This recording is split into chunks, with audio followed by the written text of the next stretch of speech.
It's the appointed time, and we have a quorum. I call the meeting to order. Item 1 on the agenda, information paper issued since the last meeting. The information papers received by the Secretariat have been set out on the agenda.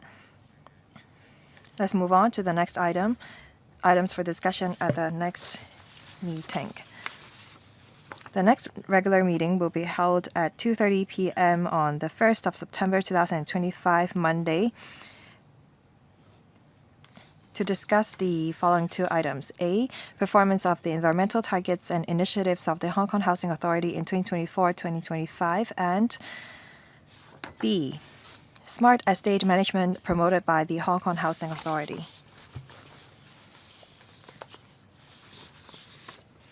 Do members have any comments regarding the two items?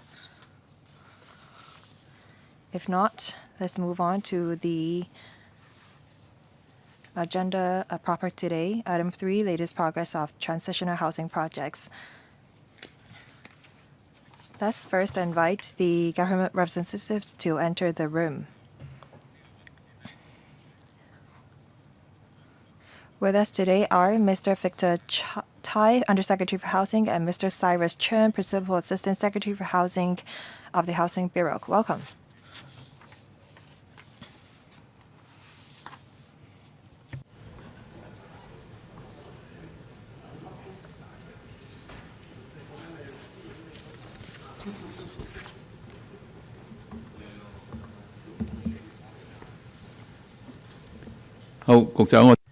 Undersecretary, I know that you are going to give a PowerPoint presentation.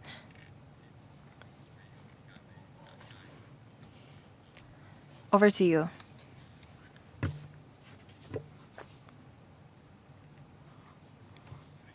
Thank you. We are here today to brief members on the latest progress of transitional housing projects, and we are going to propose a new Category C tenants. Since 2020, the Housing Bureau has been actively promoting the development of transitional housing.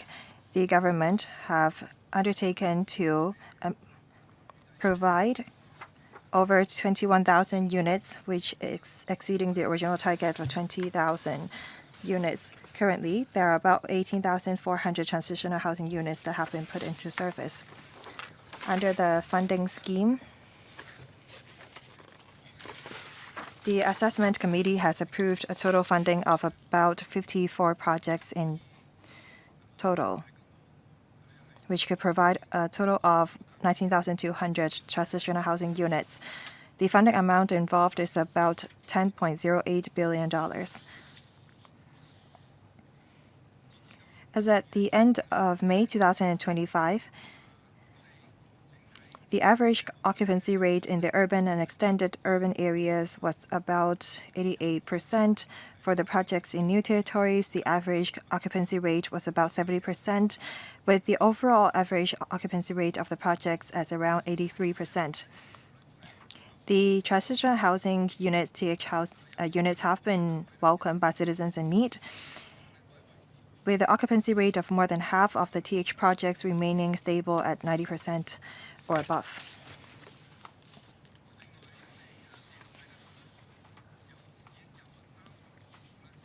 The usage rate of as many as 30 TH projects has exceeded 100%, and the highest is more than 160%. In other words, we already are seeing turnover. There are tenants renewal in some of the projects. For United Court in Tung Tau, Yuen Long, and Pok Oi Kong Hawaii Village, they see a usage rate of 136% and 120% respectively. Some of the residents have already been allocated the PRH units.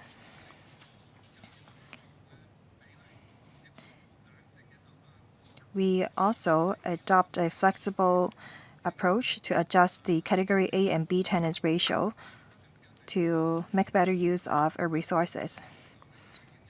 Overall speaking, there are 27 TH projects that have their ratio adjusted. For urban area, the ratio can be adjusted to 60% to 40%. For extended urban area, 50-50. As for new territories projects, the ratio can be adjusted to 20% to 80%.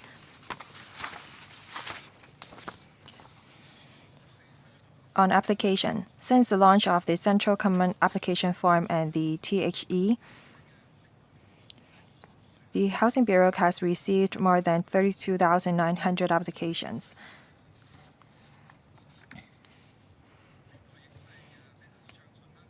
The platform has been operating very smoothly. We coordinate and enhance the publicity of transitional housing via various channels. For example, newspapers, television and radio, social media platforms, so on and so forth. We already have 6 SDU district service teams that organize street publicity campaigns. We also leverage on the community living rooms to promote the TH projects to subdivided units households. We organize TH Open Days. At the Housing Authority Customer Service Center in Lokfu, we have set up an information counter of TH. On top of that, we organize regular meetings with operating organizations so that they can be kept abreast of the latest situation. We also have a trial scheme on special allowance for households of transitional housing. The amount of allowance range from $1,800 to $11,550. For new territories, the allowance would be higher than those living in the urban area or urban extended area. The trial scheme has received a total of 151 applications from 39 projects. About $38.7 million have been approved, benefiting more than 9,779 households and 17,930 persons.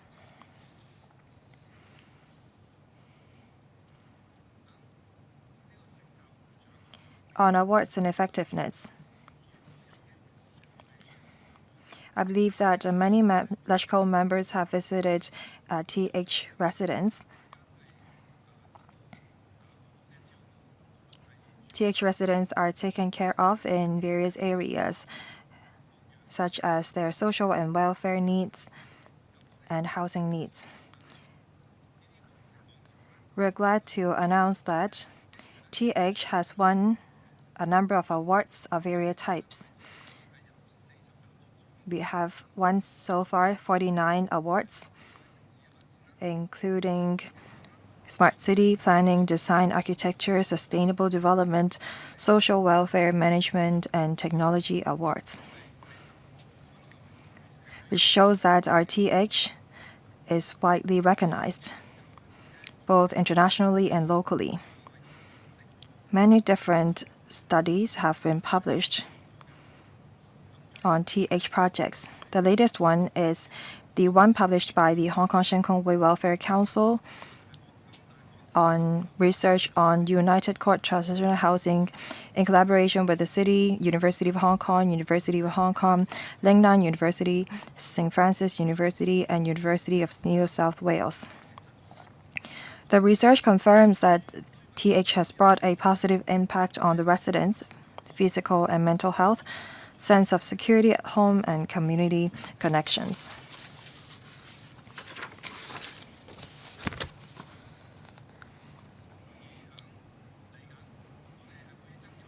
We will strive for the LegCo passage of the Basic Housing Unit Bill within 2025.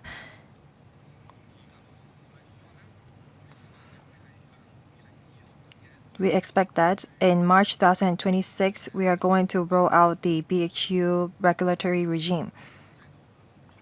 Upon the implementation of the regulatory regime, some SDU residents may be affected by the enforcement actions of the government or the need of SDU operators to carry out alteration works for registration as BHUs.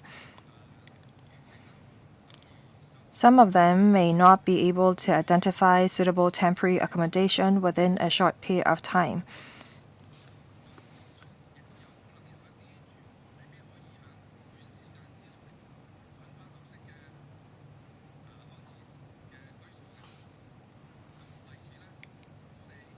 For this reason, we'd like to take care of the needs of SDU residents who are forced to move out because of the regulatory regime. The objective of providing public housing by the government is to assist the low-income families who cannot afford private rental accommodation. As such, it is the government's established policy to require the applicant to fulfill relevant income asset limits. That's why we have Category A and B tenants under the transitional housing. For Category A, they should have been on the waiting list for PRH for 3 years. For Category B tenants, they have to meet the asset and income tests, but they may not have been on the waiting list for PRH units for more than 3 years. We know that some SDU residents may not fulfill the prevailing application requirements for TH units. That's why we propose to create a new type of Category C tenants for TH in order to provide temporary accommodation to the SDU residents affected by the BHU regulatory regime. On application eligibility, Category C applicants must be living in their SDUs for over 6 months and provide a valid proof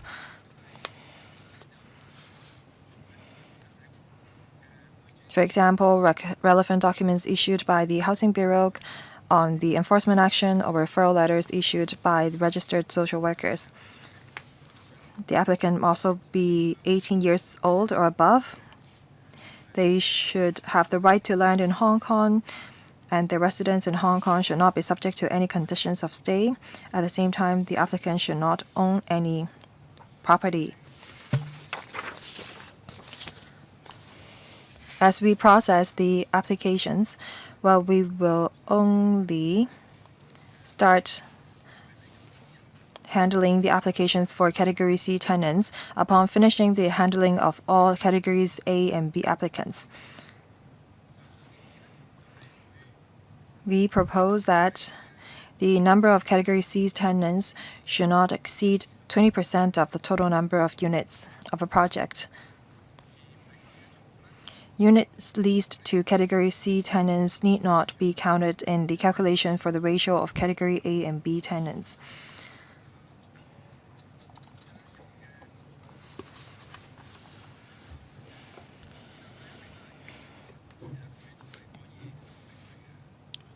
So as long as there is vacant units in the project, the operators can take on board Category C tenants.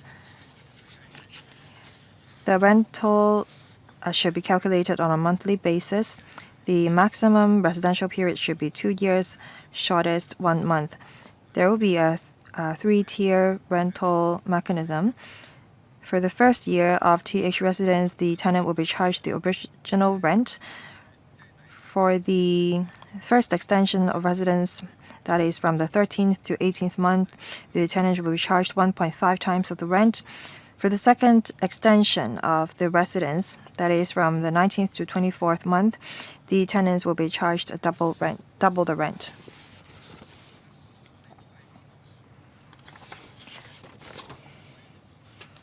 We implement such a system to encourage tenants to identify an alternative residence.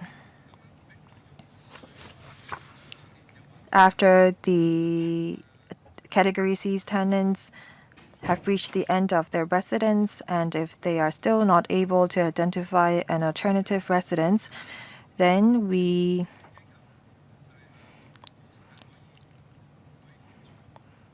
will ask the operating organizations to assist them in identifying another adequate accommodation options in the private market.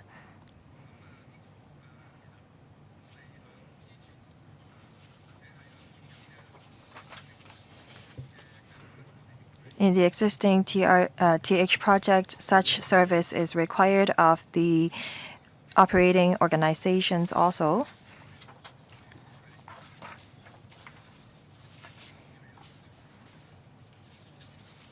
So this is our exit arrangement that we adopt currently. That's all from our presentation. Thank you. Thank you, Under Secretary. The floor is now open to members. Let me read out the order of members speaking. Mr. Edward Lau, Scott Leung, Andrew Lam, Dr. Lo Wai Kwok, Ms. Lam Sang Ambrose Lam, Chan Hock Fong, Mr. Rin Kong, Mr. Vincent Zhang, Deputy Chairman, Dr. So Chang Wing, Dr. Wendy Hong, Mr. Kwok Wai Keung, Tony Jie, Kisan Yang, myself, and Ms. Julie Chen.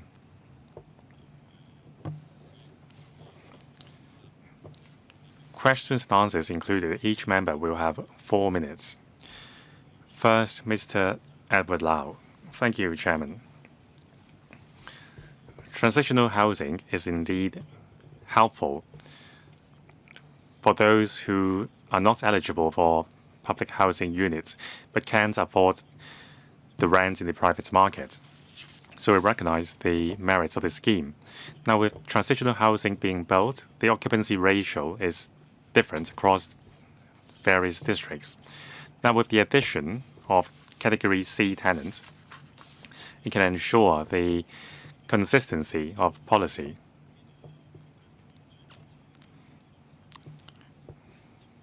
So I think the new category can cater to a new group of needy tenants. Now, there are some enhancements possible. About the exit arrangement, according to the presentation, before the first and second extension, Category C, eligible Category C tenants may become Category B tenants. However, if they can only meet the income and assets requirements during the extension period, can they also be converted to Category B tenants? Now, for those who have been waiting for a PRH units for 3 years, can they also be switched to other categories? Now, for Category C tenants who exceed the income and assets limit, well, actually, the limit is quite low for PRH units, and yet the rental level in the private market is unaffordable to the tenants. Now, the rents for Category C tenants will be doubled on the second extension. Now, take for example the Kai Tak transitional housing project. On the second extension, the tenants need to pay $9,500 in rent. That is very close to the market level. That's the T loft at Kai Tak. Now, since there are other transitional housing units available, why can't we give more help to the tenants and move them to other projects? Now, there is a requirement of referrals by social workers. However, many grassroots people would seek assistance from district council members as the first call for help. So can the referrals made by district council members or even member of care teams be accepted as well? Under Secretary. Thank you. We are aware that the tenants may not be able to find a suitable unit in a short period of time. That's why we offer assistance to the tenants. In the first year, they would be offered a rent level just like other transitional housing unit tenants that is much lower than the market rate. So that would have already boosted their financial situation. Now, in the first year, they will be able to save $40,000 to $50,000 in rent annually. That would have strengthened their financial position significantly. And they would also be given a buffer to find a suitable unit in the market. And on every extension, the income and assets situation would be reviewed again. If the income or assets level has dropped to a level that make them eligible for Category B tenancy, then they would be converted to Category B tenants.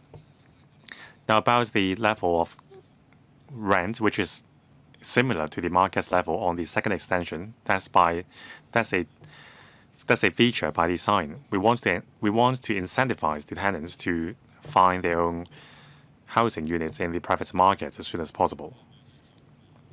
Next, Mr. Scott Leung. Thank you, Chairman. First of all, I recognize the merits of transitional housing in society.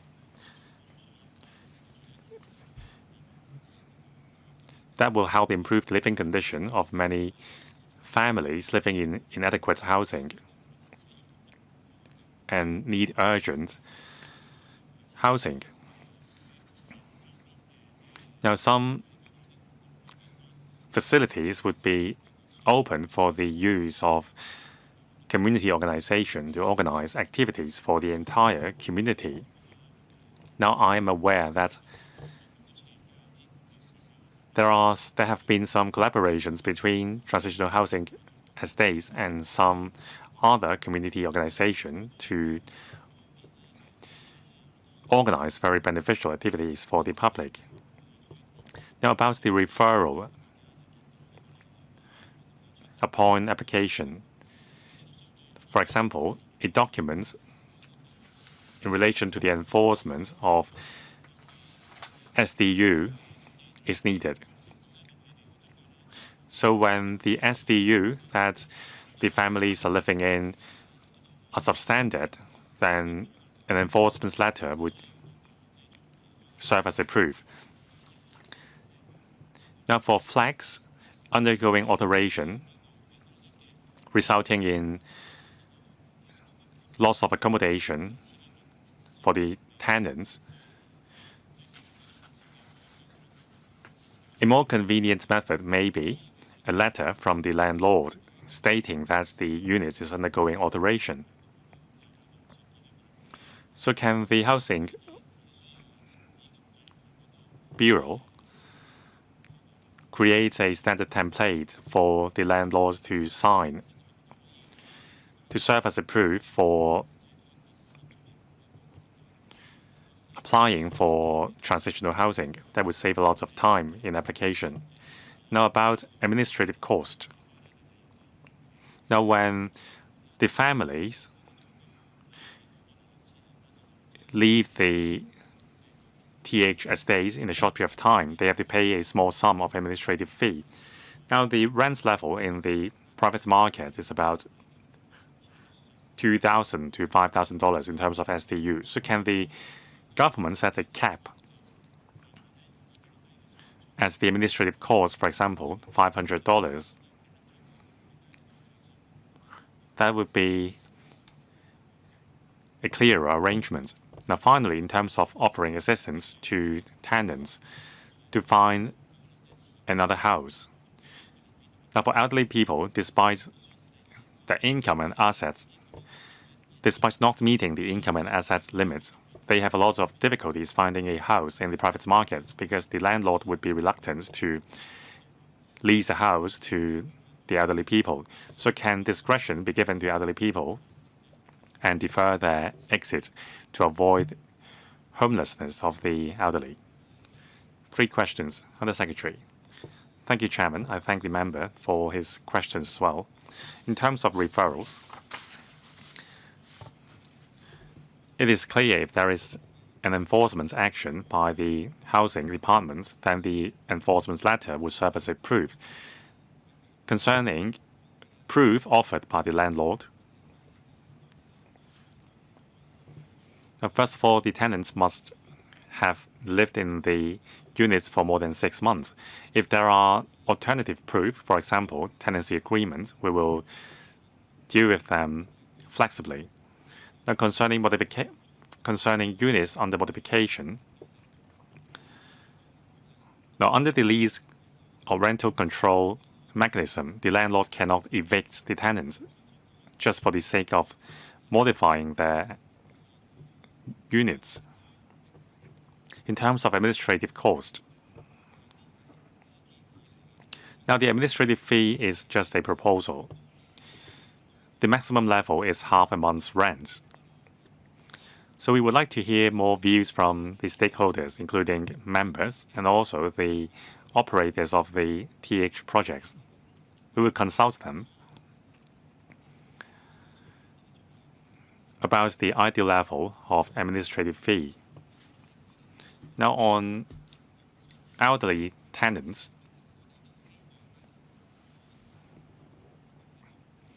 we want to take care of our elderly tenants as well. So in terms of income and assets, the requirement is the same. For elderly people, there is a higher limit for assets. Whether we would offer elderly tenants a longer period of stay, well, we will consider the members' views. Thank you. Thank you. Next, Mr. Andrew Lam. Thank you, Chairman. I'm pleased to learn that the government has been taking forward transitional housing as well as basic housing units steadily.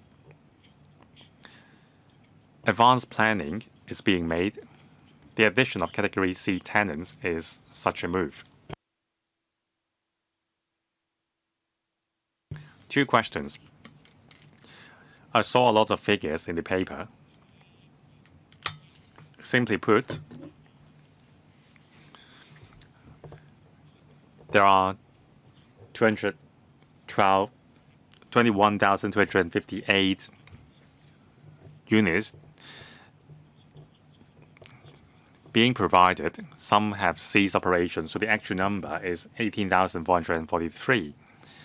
Deducting the some 16,690 units, there will be some 2,715 units in the coming years. Now, if the figure is accurate, there will be some 4,400 units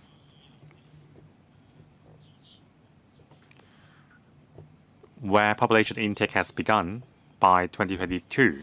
So that's the first batch of transitional housing. The tenancy period is going to expire soon. And also, more and more projects will see their first batch tenancy expired. Now, for basic housing units, by March 2030, the regime will be fully commenced. So by then, how many TH units will still be in operation? Can you give us an estimation? If not, does the government have a target to maintain the level of TH unit supply? Now, about the subsidy scheme, according to the notes, by the end of 2020, the government has stopped receiving new application. However, for renovation of or modification of non-residential flats, the government still receives application. So what's the progress? Thank you, Chairman. First of all, let me clarify the figures in the paper. Regarding the 16,100 units that the member mentioned, on top of that, we also have units provided under other funding schemes. There are some 2,300 of them. That's why the total is 18,400.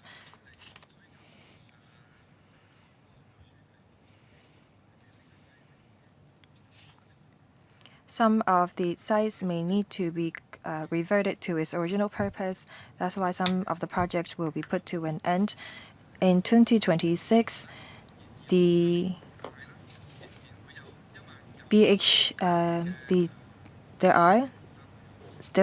will still be 19,000 transitional housing units on the market.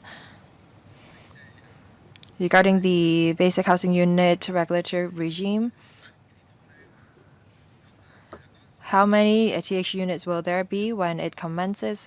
Well, by that time, there will still be about 10,000 TH units.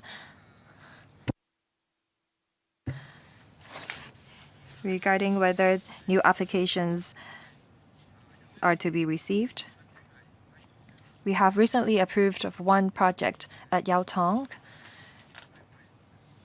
It involves TH units being provided for in industrial buildings. We look forward to the project being commissioned by the end of this year or early next year. We welcome any conversion projects in the urban area. Thank you. Next, Dr. Lo Wai Kwok. Thank you, Chairman.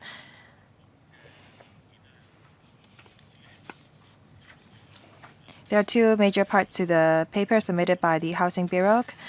They're about the latest progress of transitional housing projects, and the second part is the proposed new Category C tenants. And in terms of progress, I read the figures. There are about 18,400 units that have been put into service, and until 2026, there will still be about 2,715 that are going to be put into service. So overall speaking, we will have 21,158 units that's exceeding the original pledge of the government.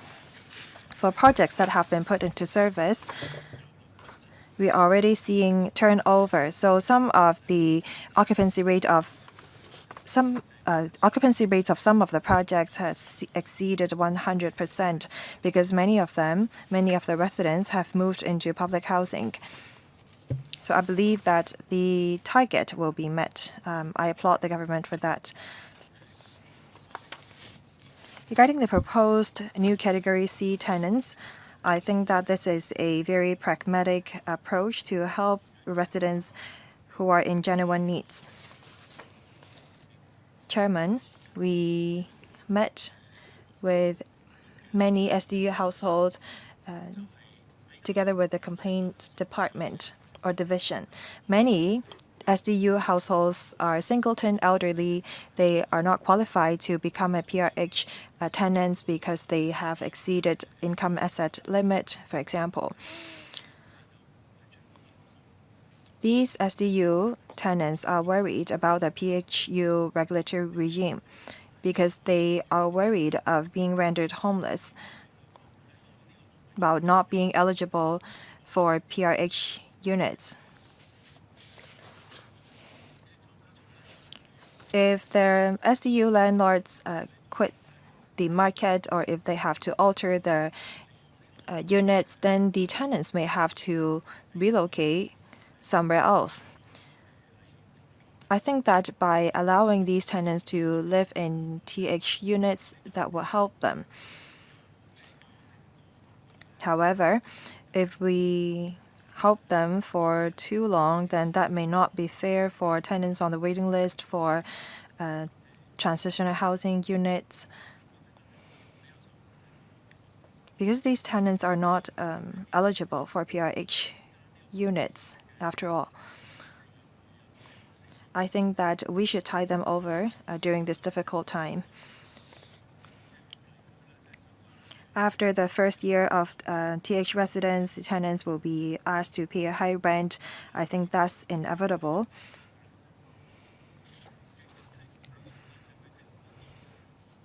I think that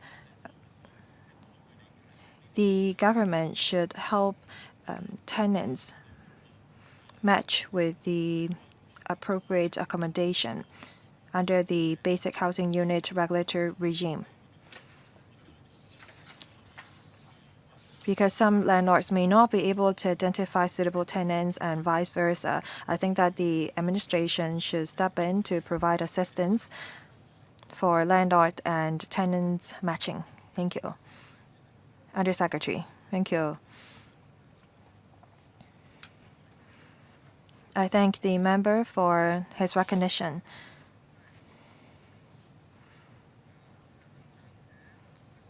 We hope to achieve our goal.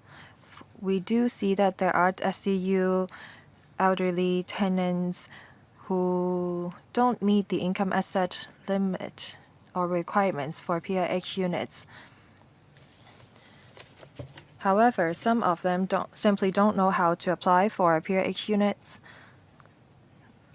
or transitional housing units. We'd like to help this group of people.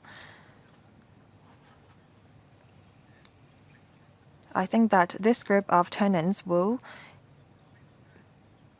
be either able to become a Category B or Category C tenants. Regarding matching services, thank you for the suggestion. We are actually going to provide such a service. Our district team will help TH unit tenants to apply for or identify alternative accommodation options after the 2-year residence period. Under the BHU bill, we are going to upload our information onto our website so that our operating organizations can refer TH tenants to altered basic housing unit. Thank you. Next, Mr. Lam San-kun. Thank you. We see that the government has been identifying sites to build transitional housing to help the grassroots residents to improve their lives. I applaud the government for that. My team and I visited many TH projects in new territories. We carried out on-site observation. We found that TH projects in new territories were lacking in community facilities, especially those in villages. They have 3 major problems. First, there is not enough community facilities. There are many elderly and PWD living in TH projects in the new territories and in villages. There are no seats available at the bus stops. There are no convenience stores. There's only vending machines, and it costs them $10 to purchase a cup noodles. And when the tenants want to go for grocery shoppings, they can only take public transport to travel somewhere else. Second, there is not enough public transport network. And there is often only one feeder bus or minibus traveling between the urban area and the TH projects. And when the tenants want to travel to the bus stop, they have to walk across the road with no pedestrian crossing. So for children and elderly people, this is rather dangerous. Third, although the organization does refer jobs to tenants, the pay of these jobs is often higher than the threshold for PRH units. As a result, these TH tenants would rather lie flat. So I have the following suggestions. I think that we should continue to improve the transport network for TH projects in new territories. Second, we should subsidize organizations to open kiosks or convenience store in new territories. Third, we should relax the income and asset limit for TH tenants so that they will be motivated to move upward socially. Thank you. 3 suggestions, Undersecretary. Thank you for these questions and suggestions.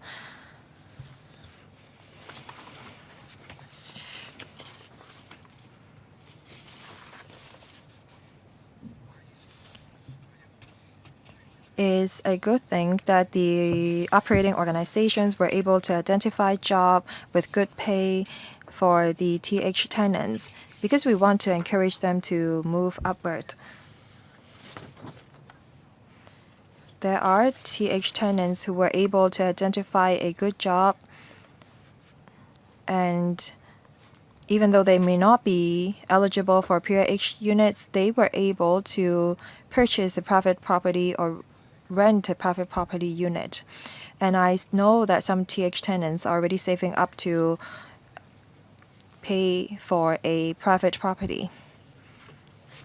So this shows that our organization, our operators are not only offering infrastructures, but also training and financial areas so that they can move up the social ladder. I think that our goal is in line with the suggestions put forward by the member.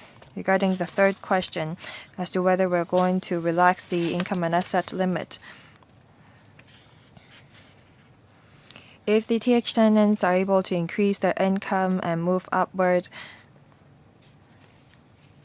we think that we should encourage that, and we propose to keep to the current level of income and asset requirements. On public transport network and the provision of convenience store, we know that there are TH projects in villages in new territories, and there are some new convenience stores that have been opened nearby.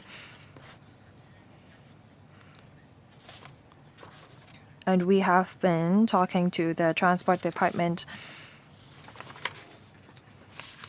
We have increased the service frequency of some of the minimus at TH projects. And there are also new routes that have been opened. We will keep in view the situation and make improvement when necessary. Thank you. Next, Mr. Chan Hock-Fong. Thank you. Over the past few years, the government have been committed to improving the housing problems. We have basic housing units, transitional housing, light public housing, and the increase in PRH supply. Now, regarding the proposed new Category C tenants, I think that this is how we can make better use of the transitional housing units that we have. I have a question.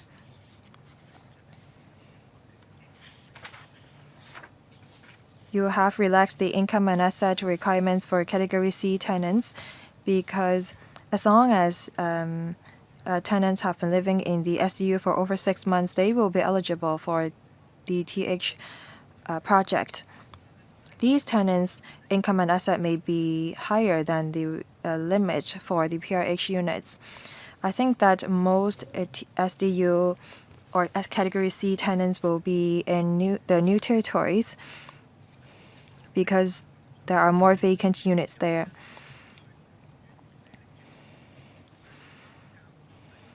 And as the rent will be increased in the second year, I don't think that many SDU tenants will be motivated to become a Category C TH tenants and move to the new territories. I'm worried that not that many SDU tenants will be interested in becoming Category C TH tenants. Do you expect this to happen? Second,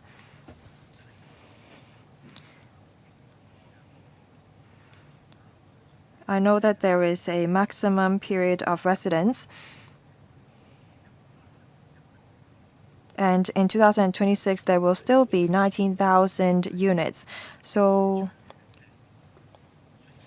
when will we shut down the entire transitional housing project? I think that you have to start thinking about it because we are seeing an increase in the supply of PRH already.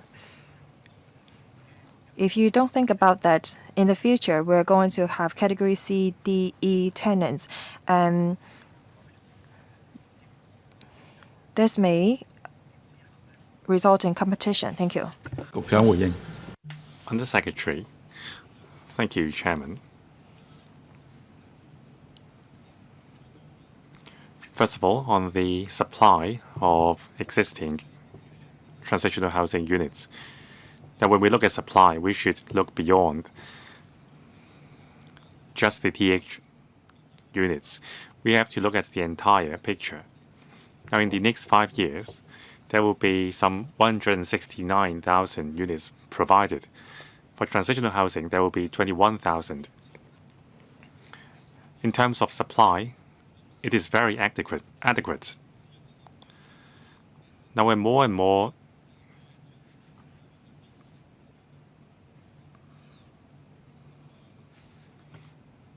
light public housing units are delivered, many tenants will be moved to light public housing units. That's why we are confident that the current supply level can cater to category A, B, and even C tenants. At present, not all the target has been met, but since 2022, since 2024, the supply of transitional housing units has been upped by 9,000 units. And there are more and more resources for us to allocate.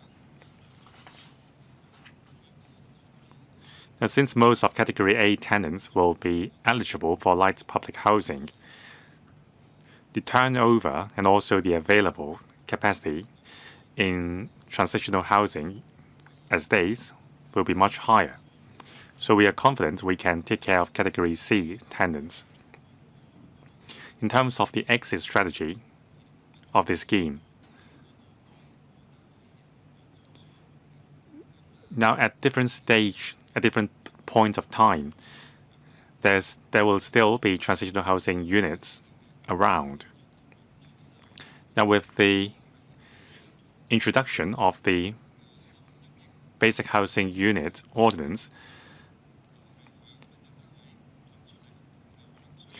there will be a group of tenants who need short-term accommodation or medium-term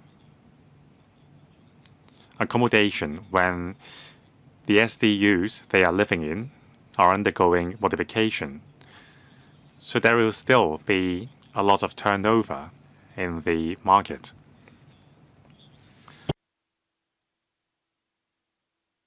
So we will keep monitoring the figure and flexibly set a timetable for transitional housing units to be retired. Now, as the member suggested, we will start making plans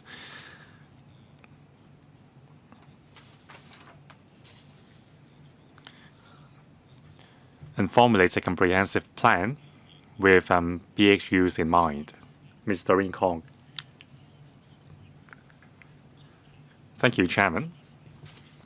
I think it is great to maximize the use of transitional housing units by adding Category C tenants. Now, for Category C, the number of Category C tenants cannot exceed 20% of the total number of TH units in the project. Now, for Category C, the age limit and the eligibility is very loose, so many people are eligible for Category C tenants. Now, with this addition,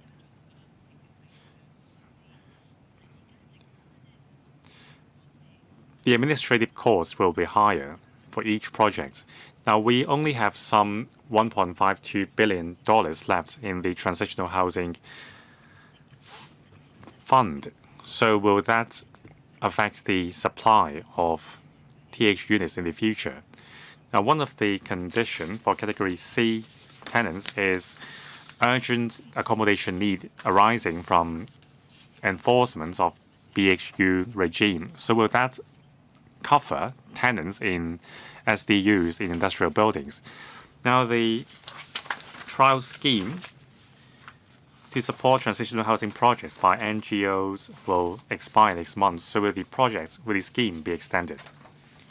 Under Secretary, concerning the priority for Category C tenants, now the policy intent of transitional housing is to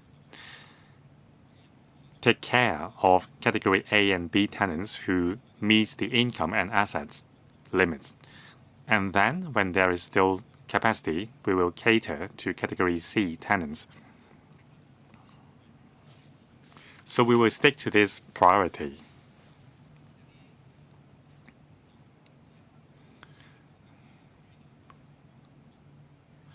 We have a guideline in place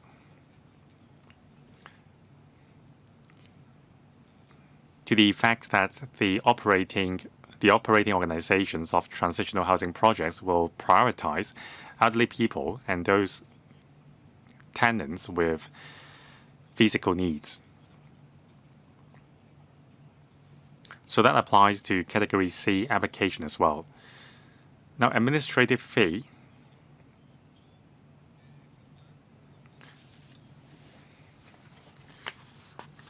Now, for short-term stay, there may be additional costs in terms of cleansing and room tidying up. That's what the administrative cost is about. Now, at present, operators are operating the projects on a self-financing basis, so no additional public money will be involved.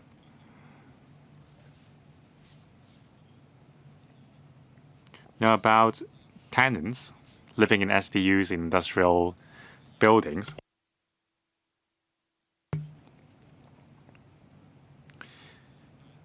Since they must provide proof that they have been staying in subdivided units for more than 6 months, so tenants living in SDUs in industrial buildings should not be eligible for Category C.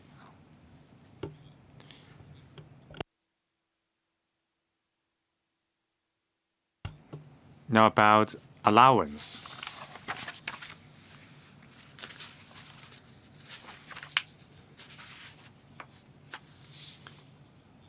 Now the allowance will not cover moving. Mr. Vincent Zhang, Deputy Chairman. Chairman, I support the previous measures under the transitional housing policy. They have been helpful, and we are pleased that the government is adding Category C because of our suggestion. Now, this will target those affected by the BHU regime. So I think the purpose is by March 2030, when the BHU regime is fully implemented, because of the need to modify the SDUs, some landlords would ask their tenants to find another place to live. So that would give rise to the need of Category C. So starting from next March, the registration period for BHU will begin. So before March 2027 and between March 2026 and 27, a batch of tenants will already be affected. And also, some landlords will start their renovation project much sooner than you expect. So there must be sufficient support for SDU tenants. Now, I think most application in Category C will come from tenants in urban areas like Sham, Shui and Tai Kok Tsui. So we'll give more incentive for SDU tenants in these areas to apply for the scheme. For example, elderly people living in a small SDU, they really don't know what other options there are. Honour Secretary. Thank you, Chairman. Thank you, Mr. Vincent Zhang, for your questions. We know that time is pressing. The BHU ordinance will be implemented in March 2026.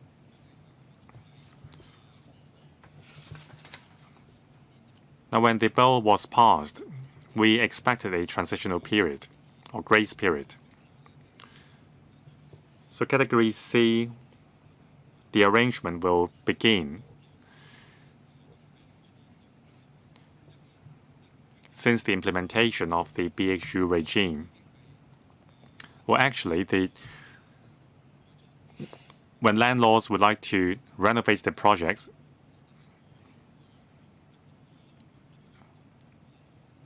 after the law was passed, Category C eligible tenants can apply for transitional housing units.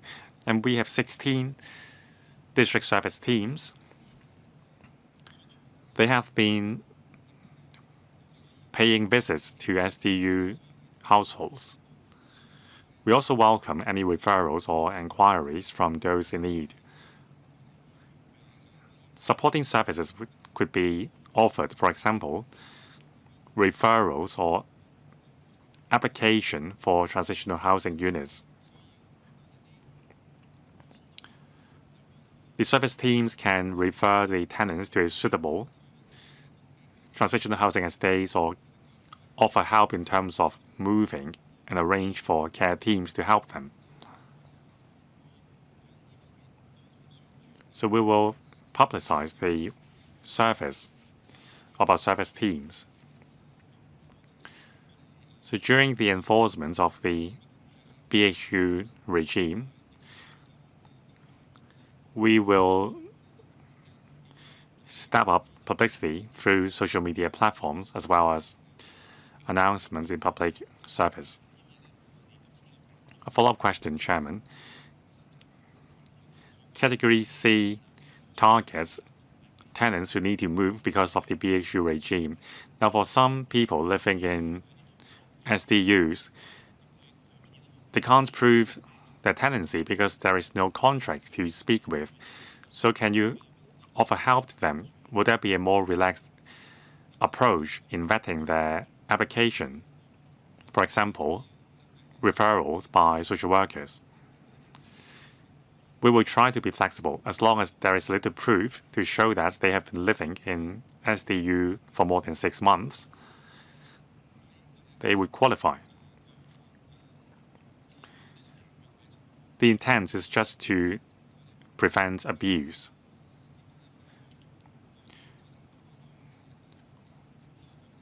We are not so rigid as to require only a specific kind of proof. Thank you, Under Secretary. Next, Dr. So Chang-Wing. Thank you, Chairman.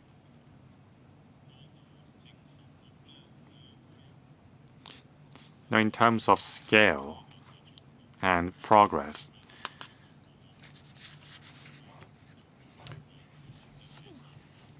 transitional housing is uniquely positioned to supplement the gap left by public housing estates.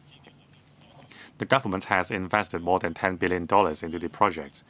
Significant resources have been invested from the private market as well. Now, this is a successful model of public-private collaboration. This is a very successful social cooperation project. So I hope the government would extend the lifespan of transitional housing. Now, I have 2 questions. According to the paper, the occupancy rate of transitional housing, well, I don't know whether you are happy with the figure.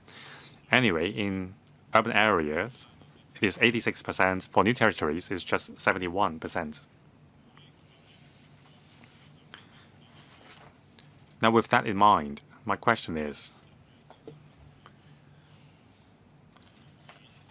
what gives rise to the gap? Is it because of turnover reasons?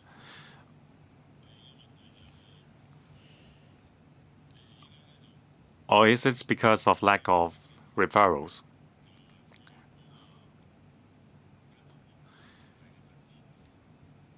Now, the transitional housing projects are given a new mission, that is to plug the gap left by BHU regimes. Now, there have been some worries that after transitional project ends, some tenants may have to go back to renting a substandard subdivided units.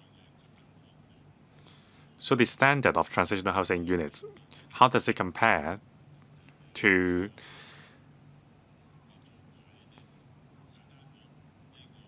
the upcoming basic housing units?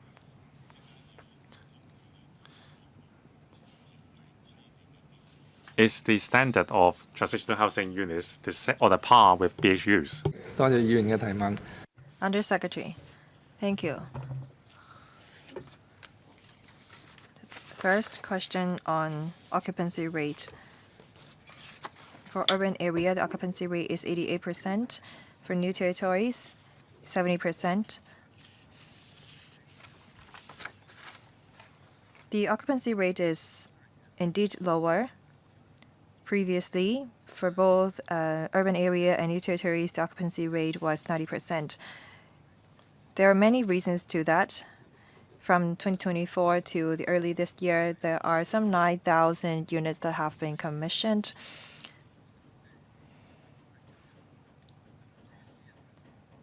That's almost double the previous supply amount. That's why the occupancy rate varied. We are also seeing more residents moving into public housing. There are 1,900 TH tenants that have moved into public housing. Compared to our last report last year, there's a 1.3 times increase. So the turnover has been sped up, more people have moved into public housing unit, and more units have been commissioned. All these reasons together contribute to the decline in the occupancy rate. And this is why we can now roll out this Category C tenants approach to accommodate SDU tenants who have exceeded the income and asset level limit.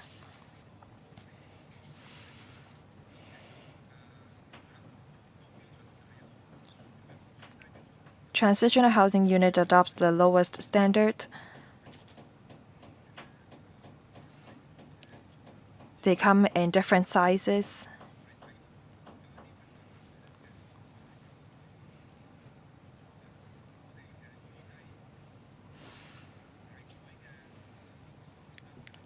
Some SDU are in good condition. We expect that about 33,000 SDU will need to be altered. As for the rest of them, they will just need minor alteration. For transitional housing units, all of them would meet the lowest requirements for basic housing units.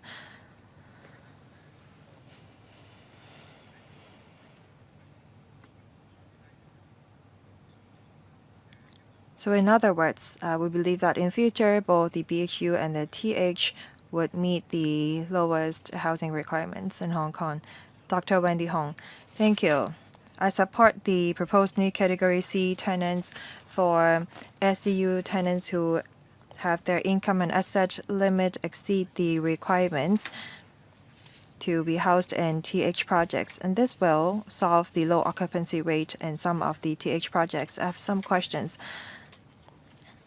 Category C tenants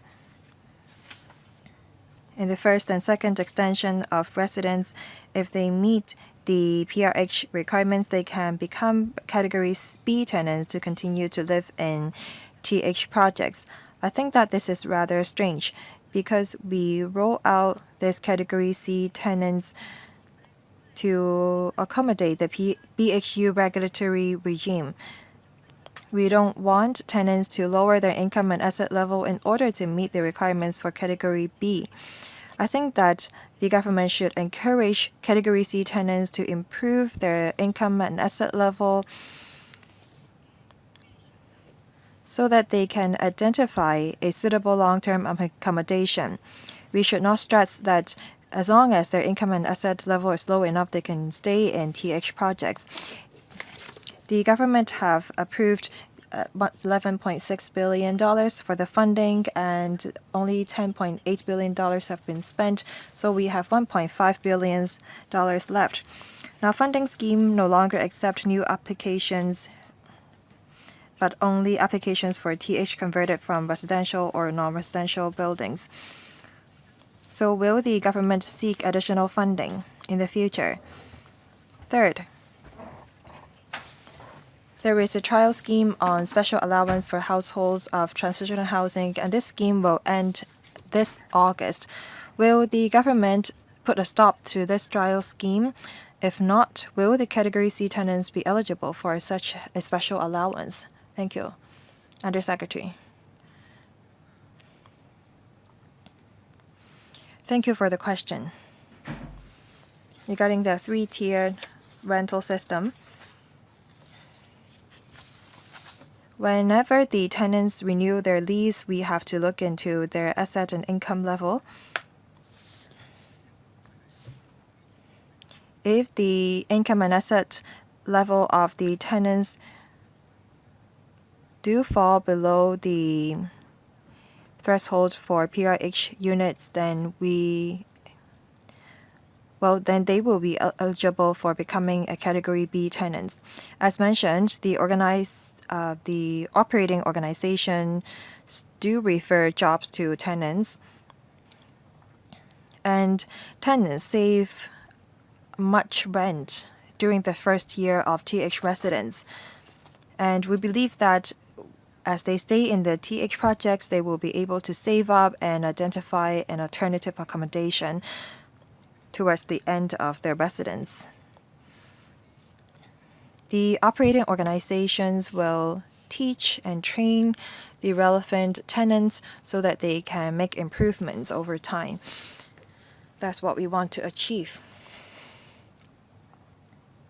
Regarding the funding scheme, we will not be seeking additional funding.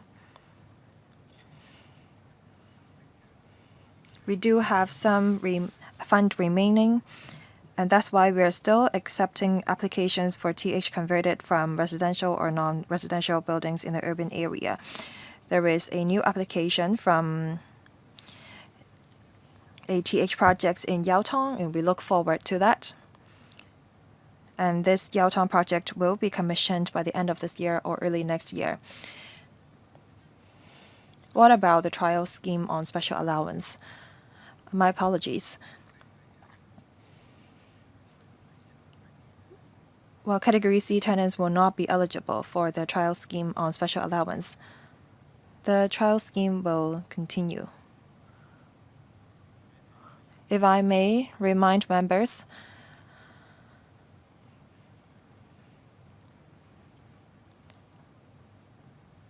as if we have overrun, I think that after we have allowed the members remaining to put their questions, we'll draw the line.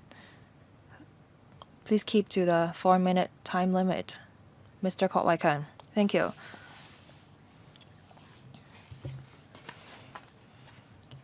For urban area, occupancy rate is 88%, new territory 70%. I don't think that's low because it's not easy for the operating organizations to identify new tenants.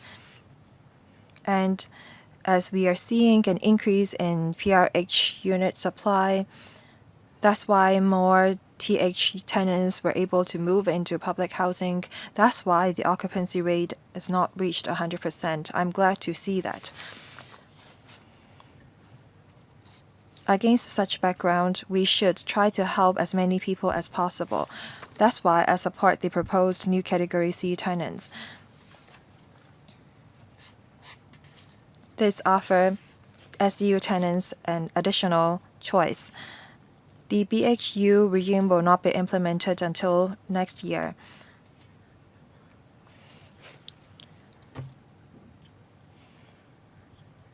Last month, I put an oral question in the council meeting. I asked about the waiting time for elderly singleton for PRH units. And I was told that the earliest a singleton person who were able to get hold of a PRH unit was 49 years old. So I have a question for the administration. How many units have we reserved for singleton Category C tenants? Is it the case that as long as the SDU tenants are affected by the BHU regulatory regime, they will be able to get hold of a flat? Can the administration guarantee a unit for these SDU tenants? If there is not enough vacant units, what would you do?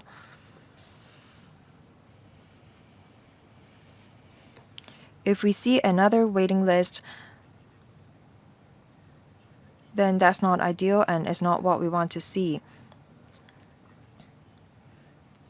For SDU tenants who are affected by the BHU regulatory regime, will they be informed of the TH projects near them? Or will there be a centralized waiting list? That's my second question. Third, why does the administration say that the number of Category C tenants should not exceed 20% of the total number of units of a project? Why do you set such a limit?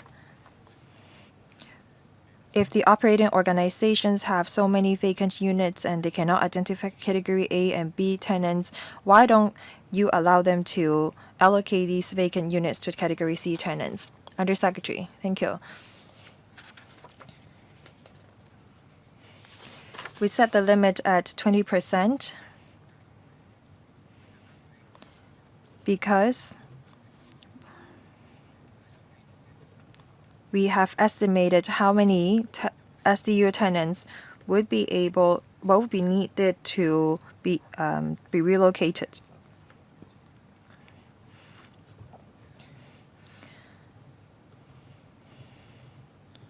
We conducted a study in 2021.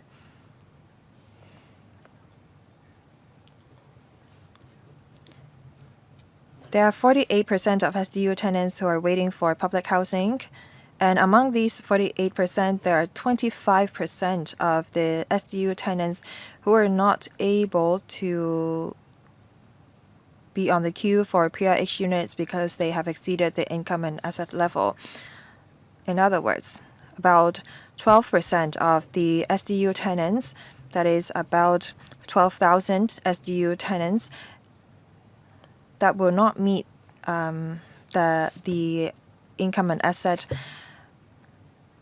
limit for PRH units. And we estimate that only 30% of the SDUs will need to be altered under the BHU regulatory regime.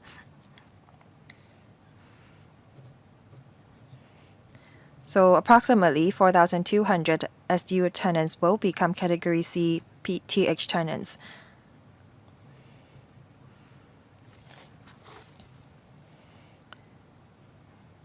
Landlords of SDU will be allowed for a 4-year period to alter their units. So we believe that there will be enough units for the Category C tenants. There are views saying that we should allocate TH projects to SDU tenants who live nearby. We'll look into it. Thank you. Chairman, I have one comment. I believe that most Category C tenants will be singleton. I think that you have expressed your view. Thank you. Time is up. Mr. Tony Che. Thank you, Chairman.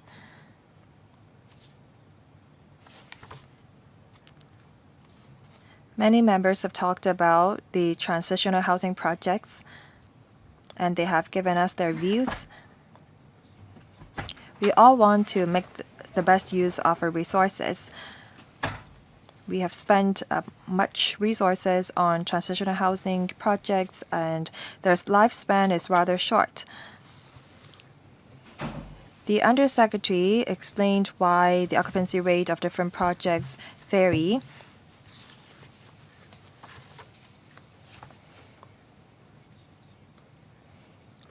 Some projects see a lower occupancy rate because of deficiencies in infrastructures.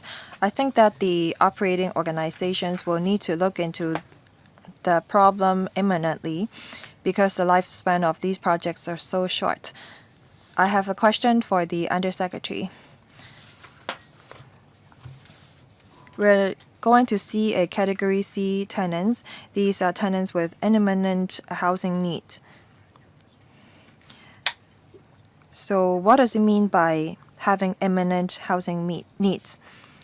There are many people who are living in inadequate housing units. What is the eligibility criteria? Because there are many TH projects that are rather popular.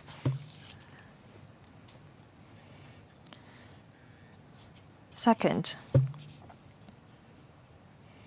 I support the proposed Category C tenants because this is how we make the most out of our housing resources, and this will allow us to bid farewell to inadequate housing.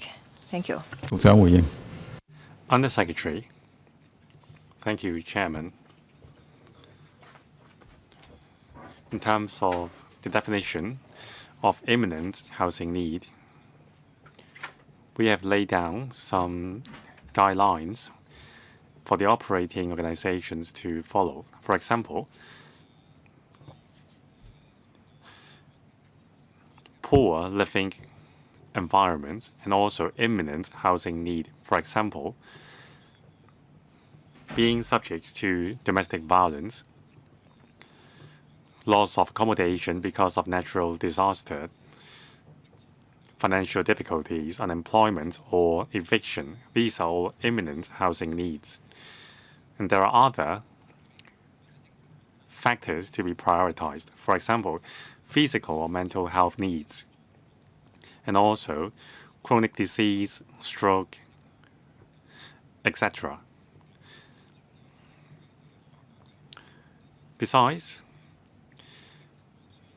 for cases being assessed by social workers as cases with imminent housing needs requiring social welfare support, they would also be given priority. Now, besides guidelines, does the government conduct random checks to see whether these guidelines have been complied with? We do have an inspection unit to conduct checks every year.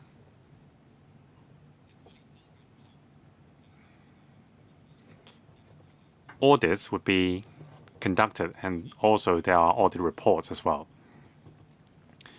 So if the operating organization are not complying with the guidelines to a satisfactory level, you would offer recommendation, right? Yes, we do. Recommendations for improvement would be given, and sometimes ratification would also be conducted. Thank you, Mr. Kissen-Yang.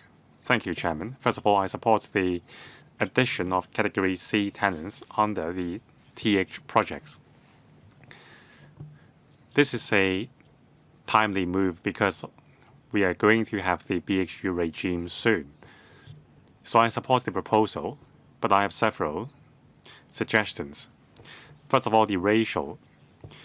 20% of tenants will be Category C tenants. Now, I think that is too low. So that would mean there are 3,000 units left for Category C tenants. That is too low.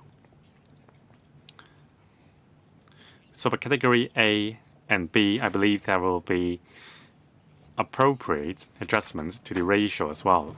So I think we should give some flexibility to the operators. Let's not set a fixed cap of 20% of Category C tenants. If there are more Category C tenants in certain projects than Category C, maybe we should allow sharing the quota under Category B with Category C applicants. If we set the cap, there will be no room to maneuver. I think the quota between the three categories should be interchangeable to some extent. Sorry, I was in the meeting of panel on security, so maybe my questions have been asked. Now, one condition is living in an SDU for 6 months.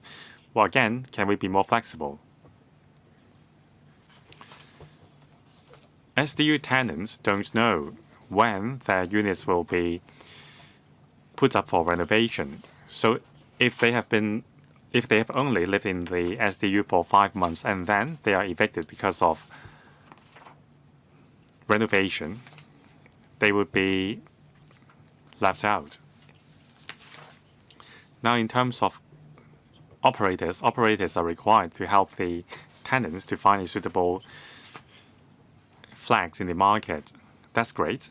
But there are other operators, for example, operators of a community living room. I declare interest. I am the chairman of one of such operators. So can we offer some resources to community living room operators to help them, offer help to tenants as well? Now, priority. I agree with other members. Priority should be given to elderly tenants, and also their tenancy period should be longer. If you ask elderly tenants to move out after a few months' stay, or perhaps families with newborn, that would be very inconvenient to them. We should give them a 2-year tenancy period to give them some certainty. Every time when they move, substantial cost is involved, so we should give them more flexibility. Deputy Undersecretary, thank you. Now the 20% ratio.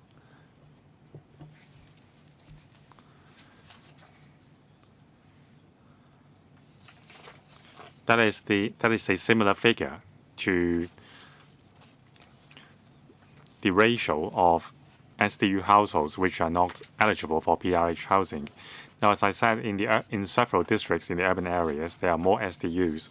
So we have heard members' views. We will consider offering more flexibility. Now, about the 6-month requirement, the idea is to prevent abuse.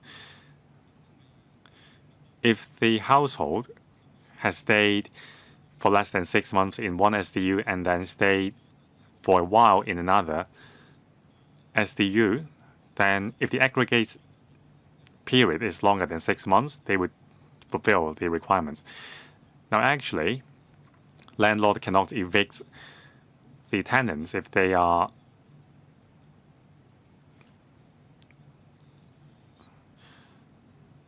before the 6-month threshold, because that would be against the tenancy condition.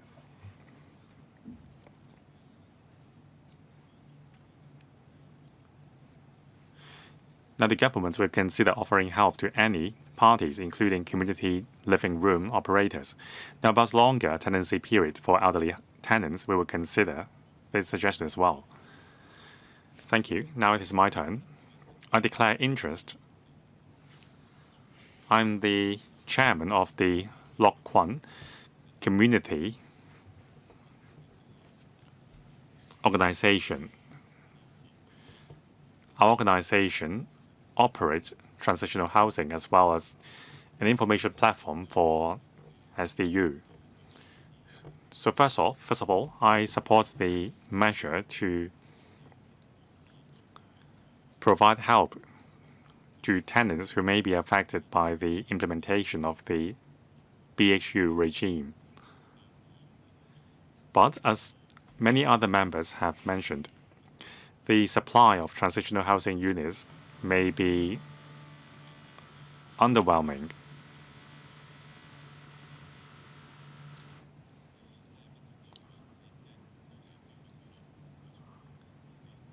So if there are insufficient transitional housing units, will you just rely on the supply from the private market, or are there any other measures to help affected households?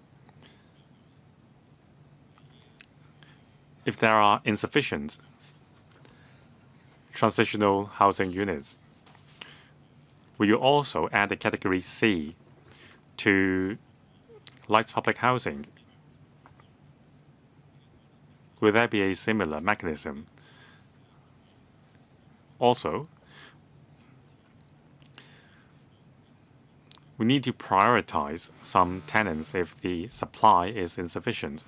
So one group warranting prioritizing should be families with newborn children or elderly members. Thank you. Thank you, Chairman.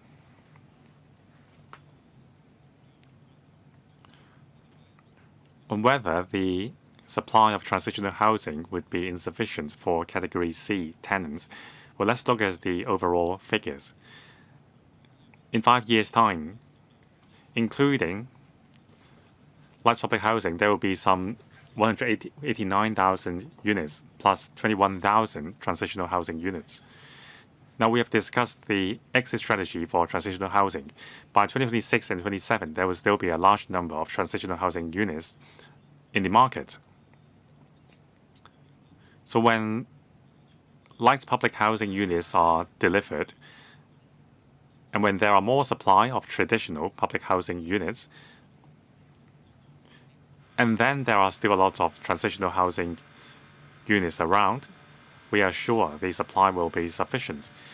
And also, after the BHU regime is launched, 70% of subdivided units can be converted into basic housing units upon moderate alterations.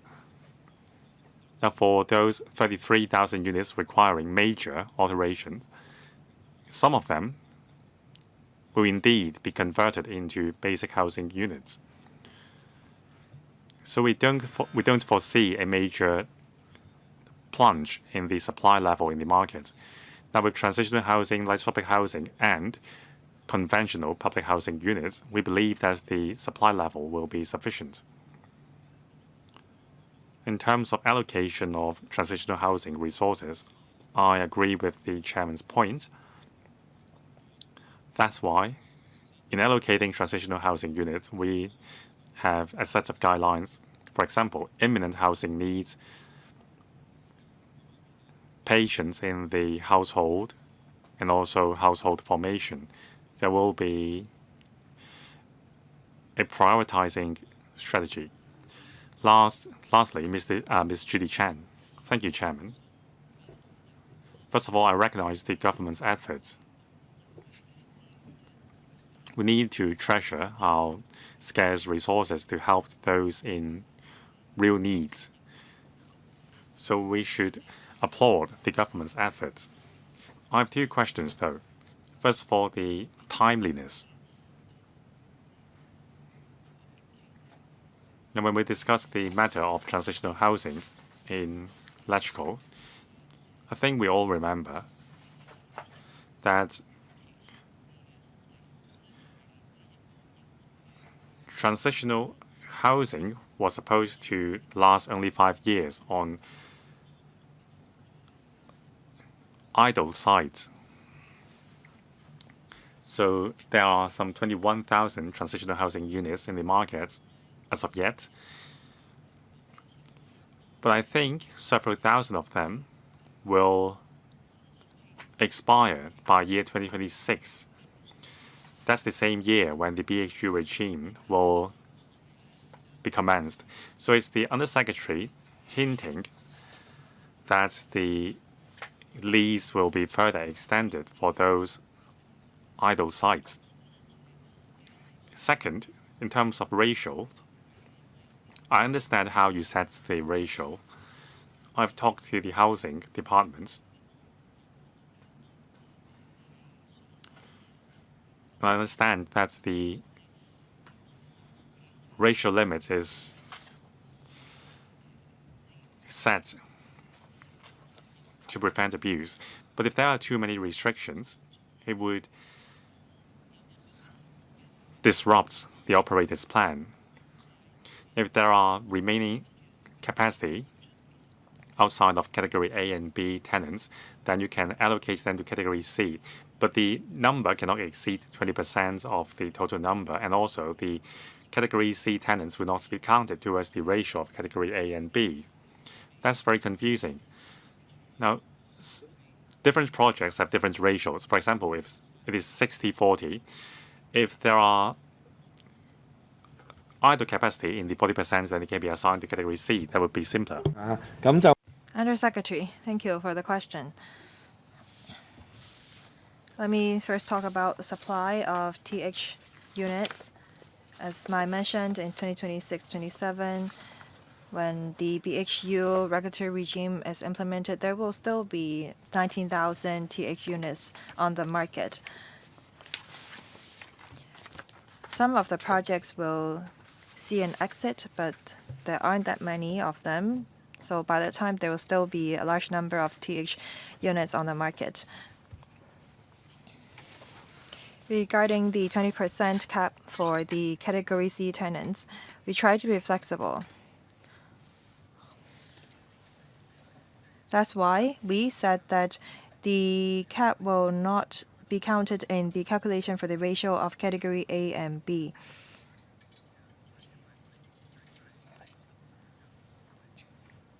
Based on our calculation, we know that the demand will not exceed 20%, because we see that although Category C tenants will be renting TH units on a short-term basis, the rent for the Category C tenants will go up after first year of TH residence.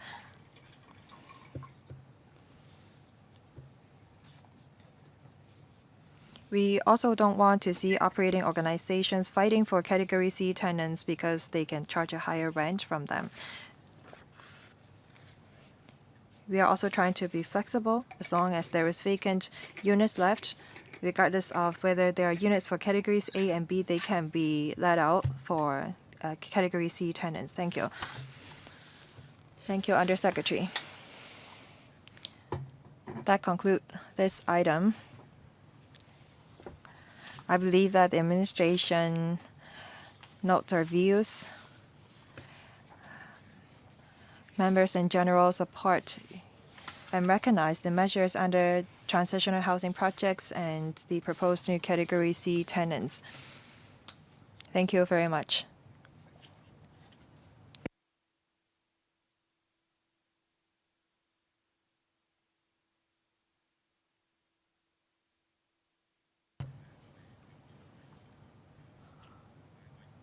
Next item, enhancement of the environment of public rental housing estates. With us today are Mr. Max Wong,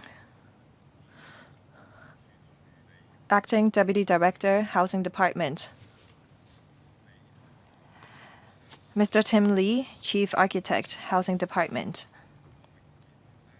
Mr. Michael Hong, Assistant Director, Housing Department; and Mr. Ricky Ling, Chief Manager, Management, Housing Department.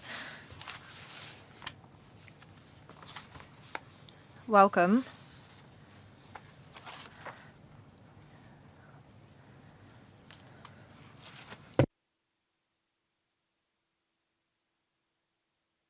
Would the administration please walk us through the paper with the aid of PowerPoint slides? Thank you, Chairman. Members, good afternoon. We are here to brief members on the measures taken by the Hong Kong Housing Authority to enhance the environment of public rental housing estates and the way forward. HA has been committed to providing quality and affordable housing to those in need. When planning and designing new public housing projects, the HA adopts a site-specific approach to create a comfortable, healthy, and green living environment. When planning new public housing projects, the design team will conduct detailed microclimate studies for each project, taking into account parameters such as wind environment, natural ventilation, thermal comfort, solar thermal energy, daylight analysis, etc., adjust the overall layout of the projects and orientation of the buildings, and reserve breezeways and view corridors with a view to creating a more energy efficient, comfortable, and sustainable green living environment and mitigating the impacts of urban heat island effect. With the microclimate studies and a series of environmental enhancement measures, not only can we improve the comfort level, but also conserve the environment and save energy. On the other hand, we will provide barrier-free walkway systems connecting residential buildings with surrounding public and ancillary facilities in order to enhance commuting convenience. At the same time, we provide shared open space on estate podiums and gardens and fitness and children's play facilities to promote intergenerational integration and encourage residents to establish a healthy lifestyle. On greening design, depending on the scale of public housing projects, we adopt different thematic landscape designs and different forms of greenery, including flower beds, lawns, vertical greening, podium gardens, green roof, etc., to achieve not less than 20% to 30% green coverage. We also adopt a zero irrigation system by collecting, storage, and transferring rainwater to irrigate plants with a view to further reducing water consumption. Taking into account unique factors of the estate, such as their history or location, we incorporate different design elements to shape the innovative and multifunctional urban spaces. Through organizing events and activities, we invite schools, students, artists to participate in the design of arts installations through public engagement activities, with the finished works to be displayed in the estates in order to improve the local character and increase residents' a sense of belonging to the community. For existing estates, we regularly conduct comprehensive review of the various facilities in the estates and implement targeted improvement works in light of actual needs. For instance, for estates with a higher proportion of elderly residents, we installed additional recreational and fitness facilities. We also have regards to the latest design manual barrier-free access to review the current facilities in estates. These new requirements do not apply to existing estates. However, we will still have regards to the situation of estates and resources that we have, retrofit some of the buildings and improve barrier-free access of some estates. These include provision of ramps, installation of suitable handrails at access routes, adding tactile guide paths, so on and so forth. In September last year, we rolled out the Wellbeing Design Guide to enhance the people-oriented approach and housing design concept.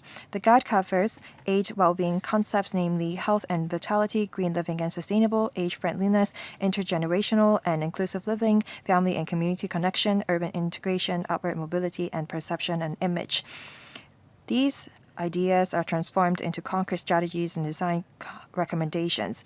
The design guide focuses on promoting social connections, enhancing residents' quality of life, supporting aging in place, and fostering intergenerational integration.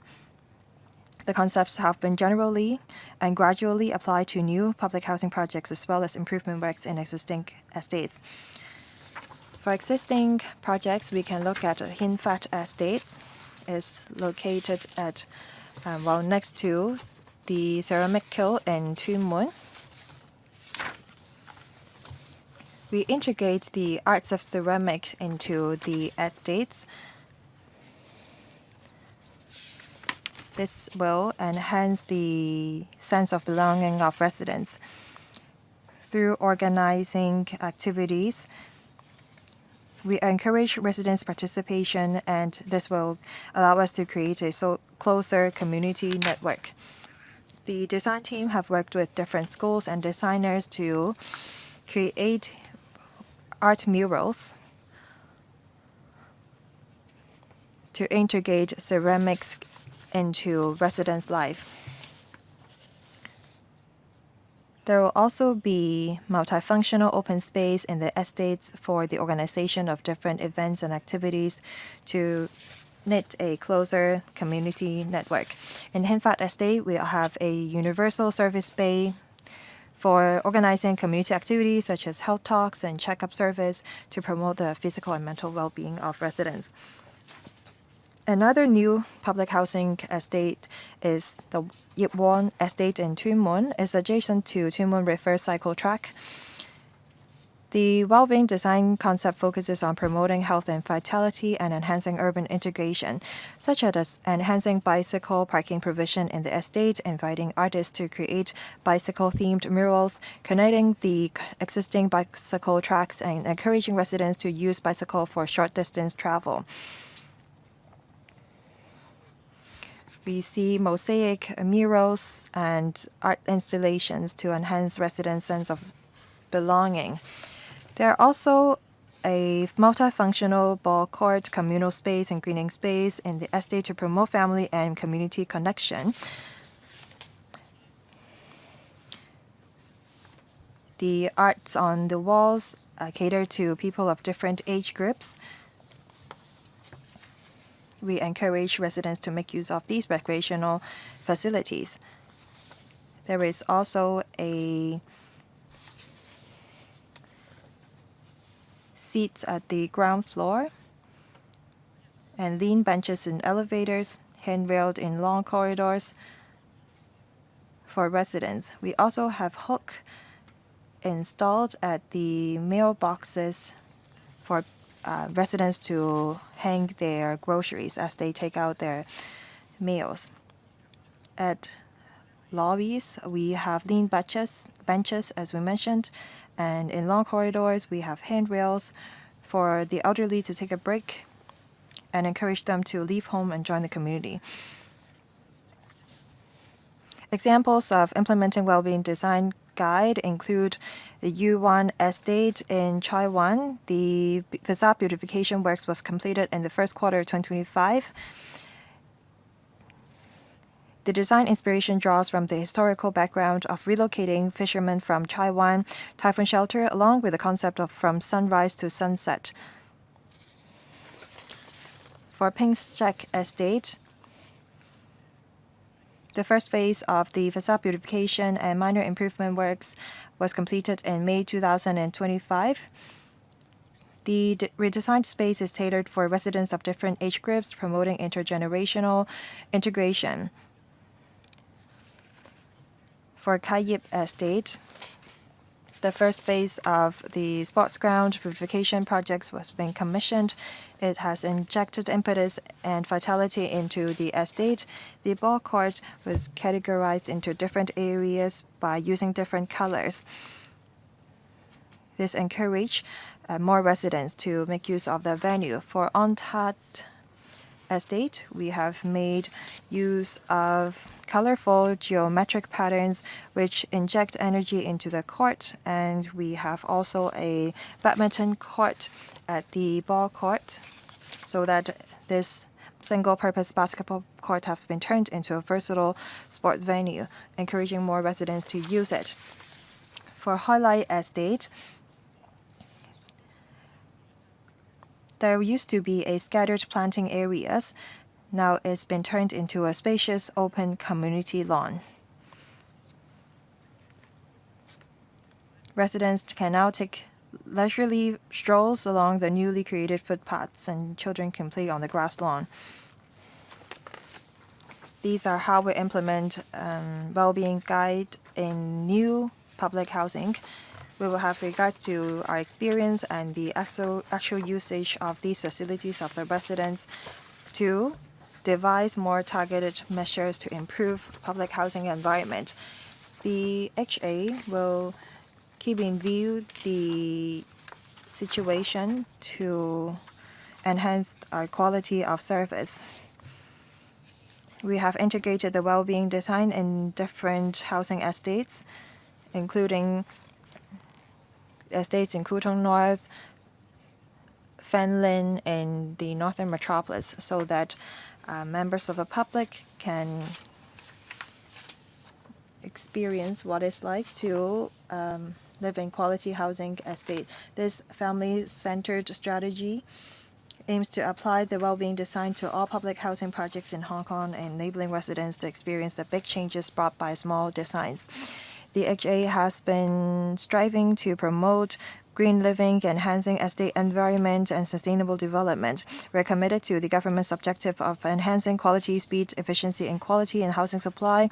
By incorporating innovative ideas in design and management, we create a green, healthy, and vibrant spaces. Looking ahead, we will continue to uphold the core values of creative, attentive, responsible, and enthusiastic to build an inclusive, livable communities with thoughtful human touch with a view to enhancing the physical and mental health, life, vitality, and well-being of each resident. That's all from our presentation. I welcome questions from members. 處長，跟住落嚟呢，就係 Thank you. Deputy Director, now the floor is open to members. Let me read out the names of members waiting to speak. There are Mr. Kenneth Leung, Mr. Rin Kong, Dr. Lo Wai Kwok, Mr. Tony Che, Scott Leung, and Ms. Judy Chen, and myself. Each member will have 4 minutes, questions and answers included. Now, to accommodate all members, we will be overrunning. So I propose the meeting be extended until all members have spoken. We will be overrunning. First, Mr. Kenneth Leung, please. Thank you, Chairman.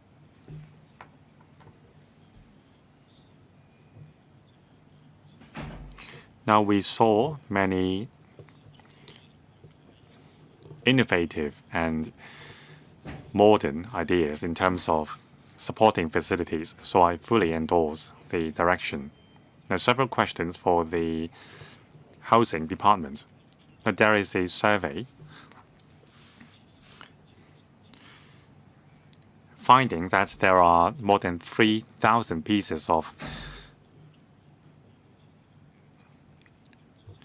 playground facilities in the housing estates. So will we renovate all of them, especially playscape for children? Now, children nowadays need more diversified playscape than conventional slides or swings. This element of STEAM needs to be incorporated. So about the renovation of the ball courts, is it just a simple renovation, or are you going to make the ball court suitable for multiple kinds of sports, especially for newly emerging sports like pickleball? They are very popular. So will the existing ball courts be able to serve these functions as well?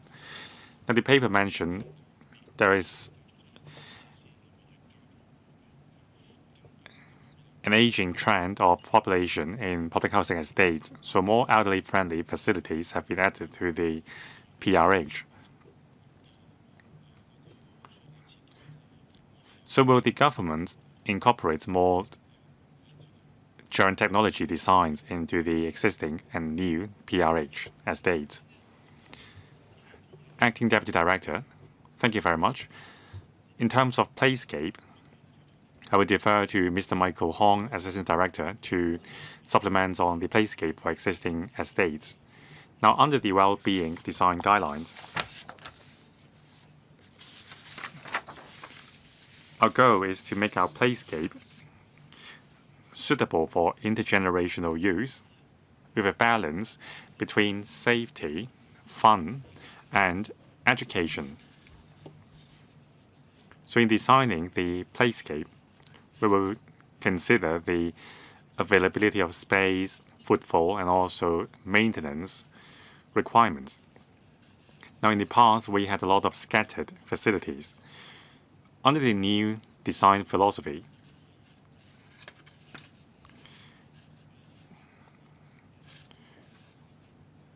we will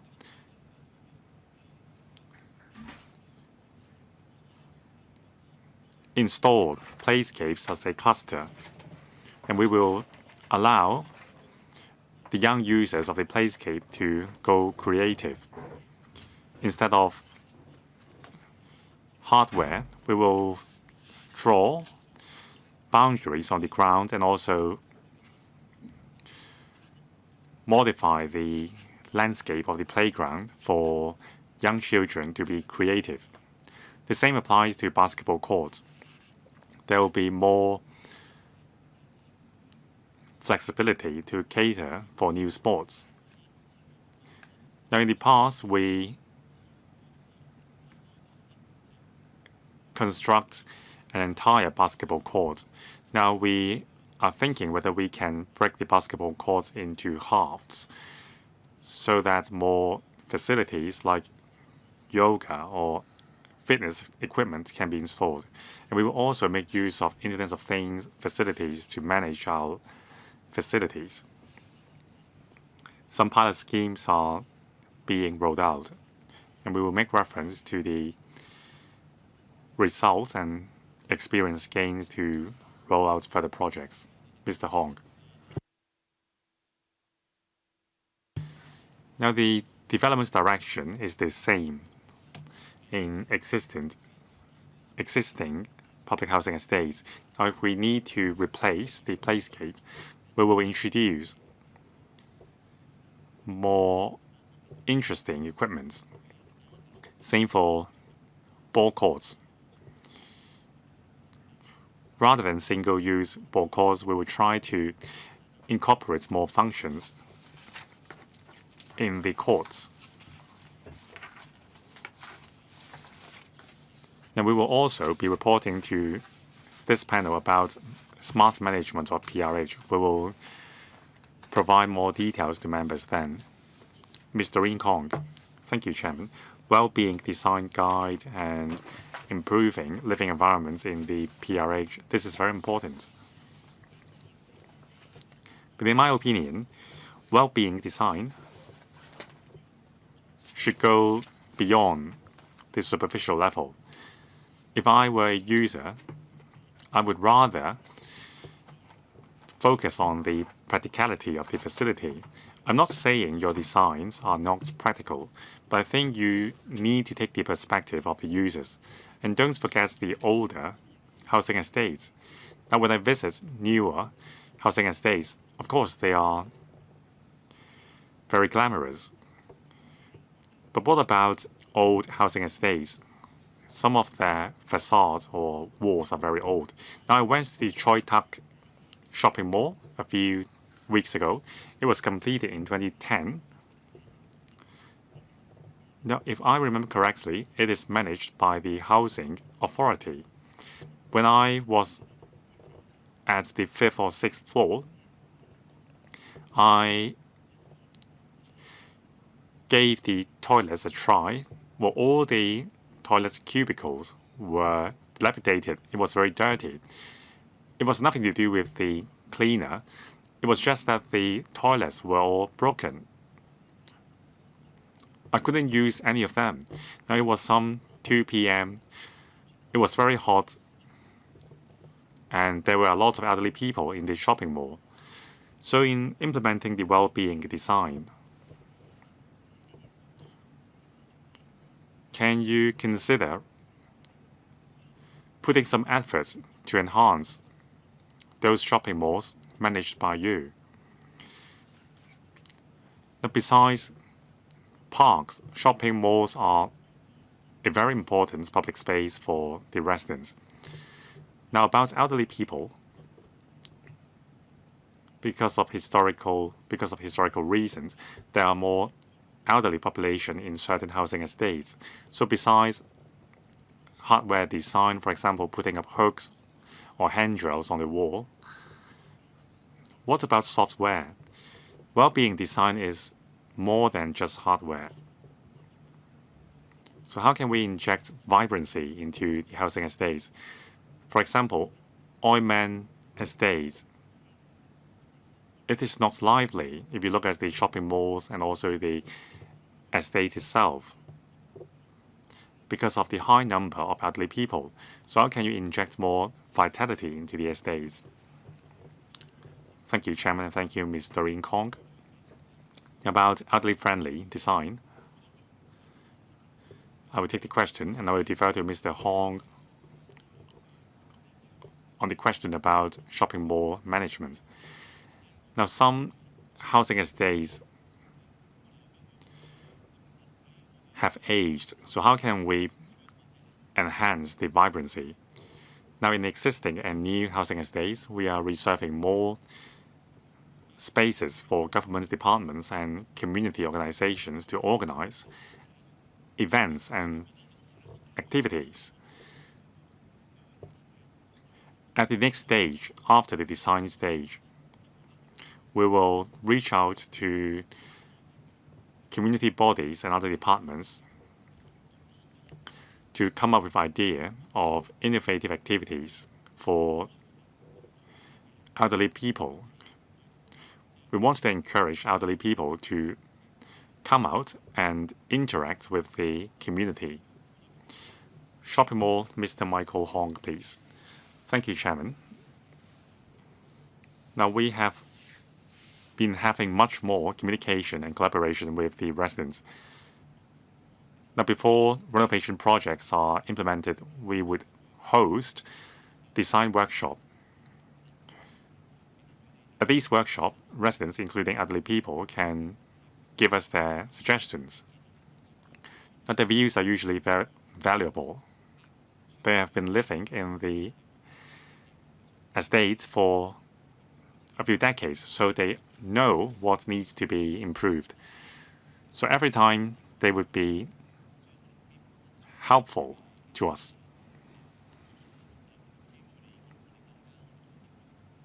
Now, besides our internal position, we would like to gauge residents' views to make the facilities more useful to the users.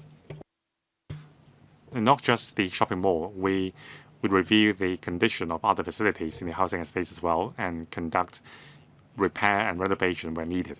So concerning the shopping mall mentioned by Mr. Rin Kong, we will conduct a check, but we do have timely and regular inspection.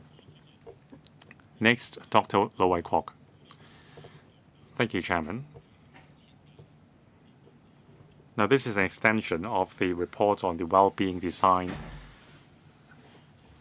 last year. Now, we were briefed on small and non-expensive designs which are actually very beneficial to elderly people. For example, a seat or a lean bench for elderly people to rest on when waiting for lifts. It would make them more comfortable.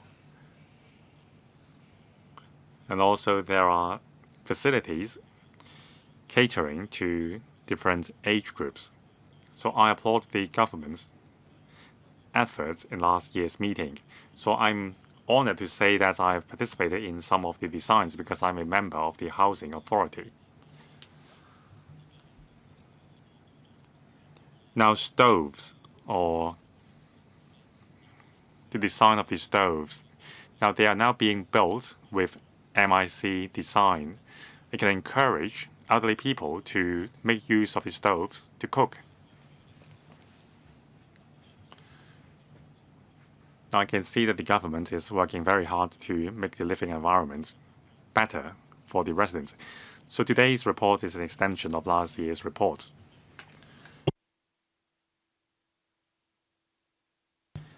Now, I have some old schoolmates living in the Choi Hong estate.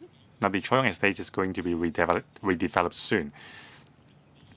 Now, you have to say that some old housing estates are actually very creative. Choi Hong estate embraces the theme of rainbow. Now, the name of the buildings are all unique. Some buildings' name can be translated into White Phoenix and so on. So it's very memorable. And also it is very appealing to the ears. So there are many housing estates with a unique story. So they can be turned into the unique characters of the housing estates. So I hope you will adopt a more flexible approach in maintaining their characters. Now, well-being design, a housing estate lasts for a very long time. Some residents would be spending most of their life in the housing estates. So in the future, there will be fewer children in the housing estates. So it is time to renovate the housing estates to cater for their purposes in various stages of cycles. Director, Thank you, Dr. Lowe's, for his recognition of our work. Dr. Lowe talked about local character of some public housing estates. We just talked about Yip Won Estate and Hin Fat Estate. They are in Tuen Mun, and the design actually reflects the unique location and history of the district where these estates are located. In terms of layout design, we try to keep up with the time. For existing estate, we have been reviewing the infrastructures and design there. When necessary, we make improvements having regards to our resources so that residents' needs can be met. Thank you. Thank you, Deputy Director. Mr. Tony Shui. Thank you, Chairman. I support the well-being design and the people-oriented approach adopted by the Housing Authority. I thank the authority for their efforts so that people's living environment has been improved.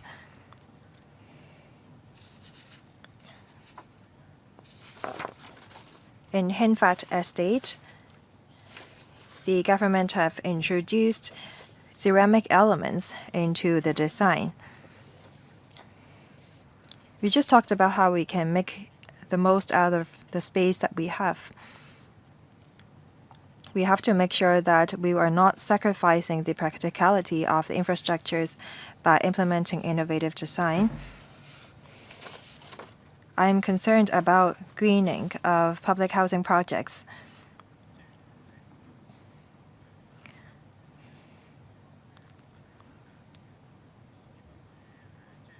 I think that there is room for improvement, and we have to make sure that the landscape is well maintained.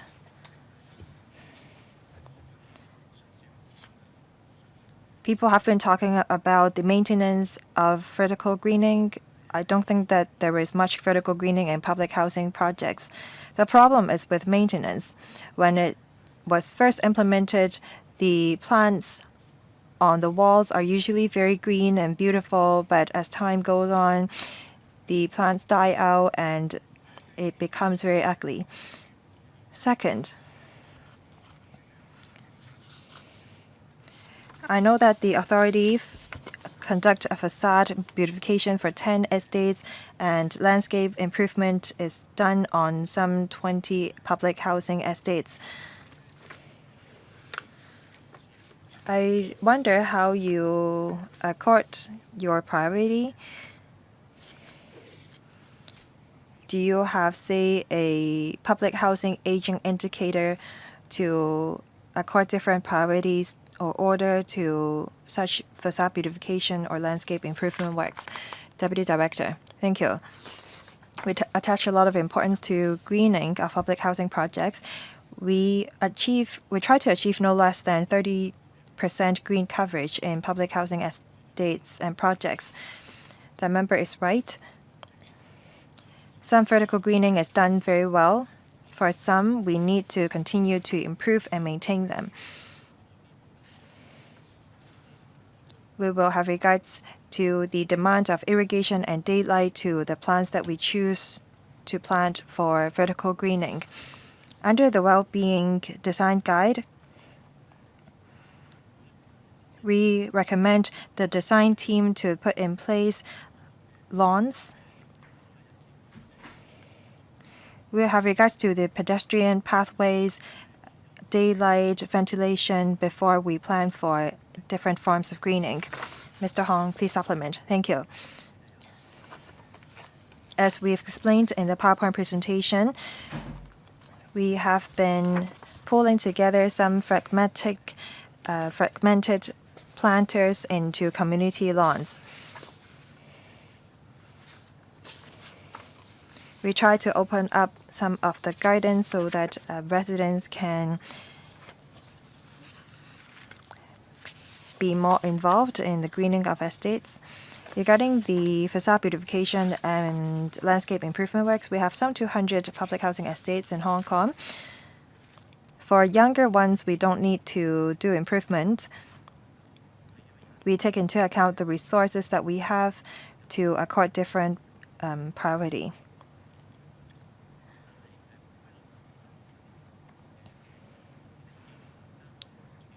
Over the recent years, we have already conducted facade beautification and landscape improvement works to about 50 public housing estates. For those that are not selected for such work, we look into where the remaining house estates need improvement works on. Thank you. Next, Mr. Lerman Kwong. Thank you.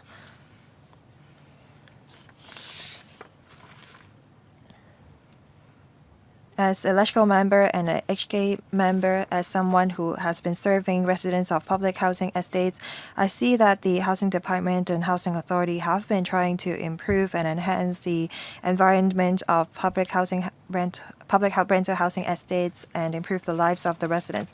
I must give them this recognition.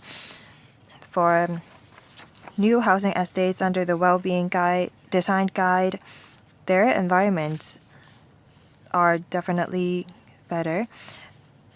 We are worried about the conditions of existing public housing estates, however. I have some questions. We want to promote intergenerational integration. We want people of different age groups to live together. As some public housing estates age, the residents age as well. So for some estates, there may be more children place facilities. We may need to convert them into recreational facilities. For grandparents who want to take care of their grandchildren in the estates where they live, we may need still, however, children place facilities in some estates. Can we say install fitness and children place facilities at the same estate to strike a balance? I hope that the administration will elaborate on the arrangement. Second, on greening.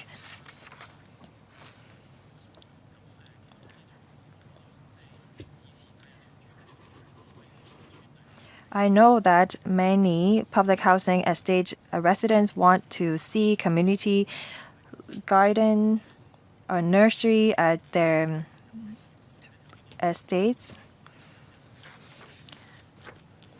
Will the administration consider incorporating community gardens and suitable projects of public housing?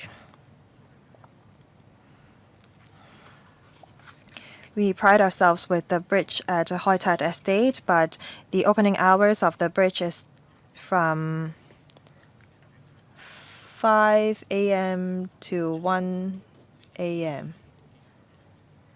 Why don't we open it around the clock to make it more convenient for the residents? This will enhance their sense of happiness. Thank you. Deputy Director. Let me take the question.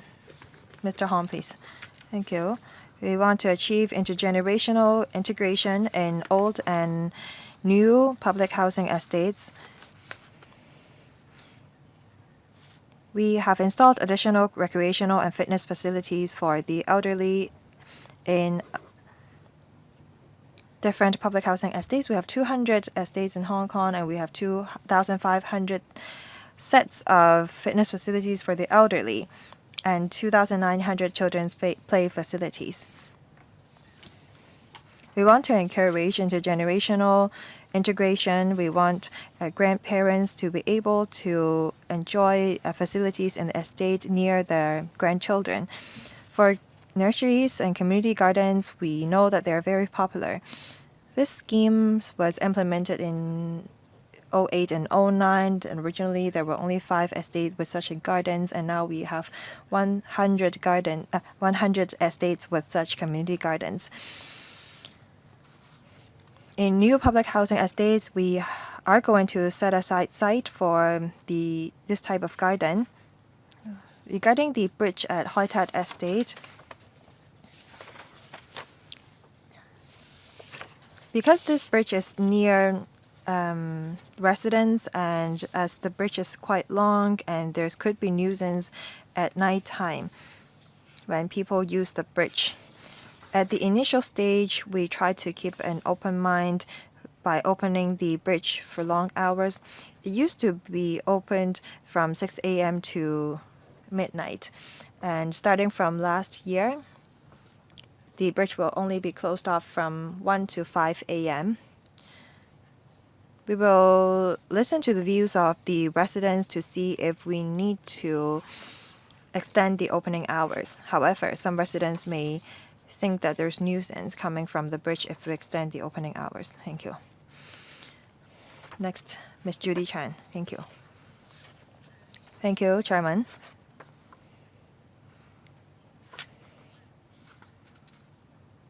I think that the well-being design guide is a great manual.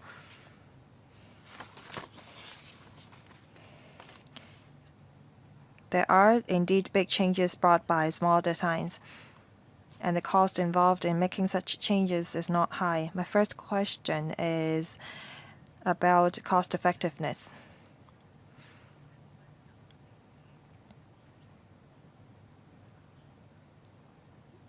We need to make sure that public money is well spent. I'm not asking the administration to lower the cost by oversimplifying the design, but we have to make the most out of the resources that we have. Say for ball courts, they may be left vacant when students are at school. Maybe we can incorporate different design elements into the venue and the court so that it can serve other purposes.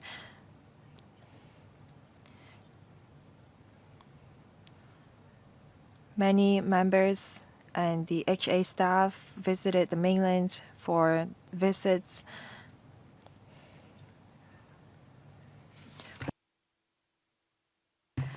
The source of happiness of elderly in the mainland is elderly canteen.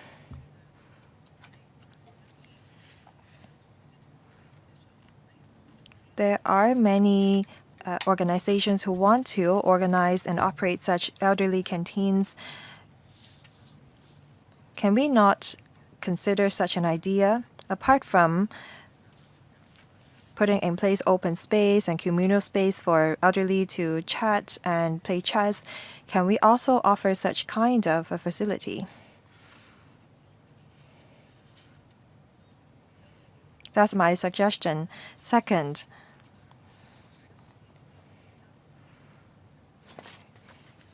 there's global warming, and it's some 35, 36 degrees today.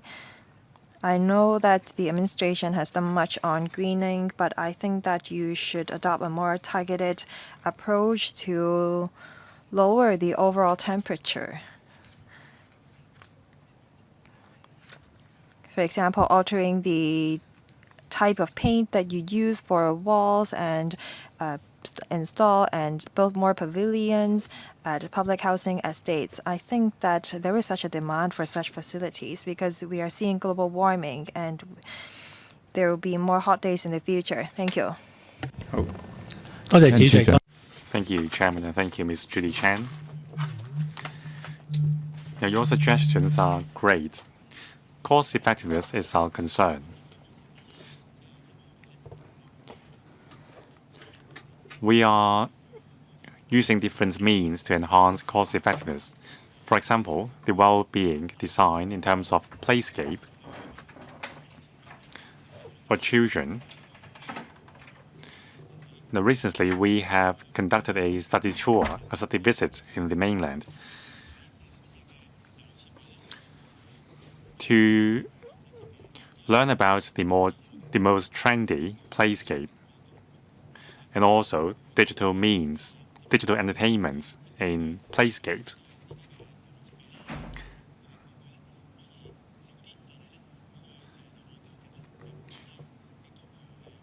So we want to ensure that we focus more on quality over quantity when we implement playscape.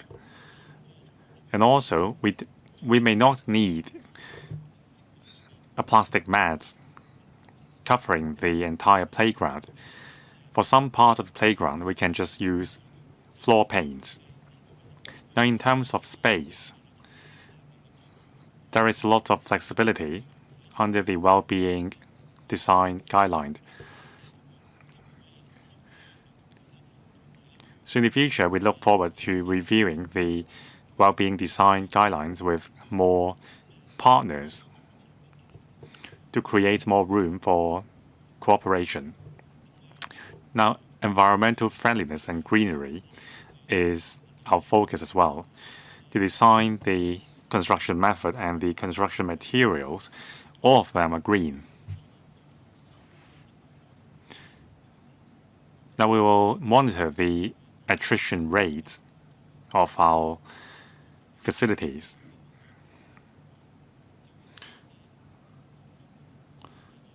And also in terms of lighting and ventilation, we are using the design with the maximum effectiveness. Thank you, Director. Now I'm the final speaker to speak. Now, first of all, this term of the government has implemented a lot of enhancement measures on housing as well as living environments.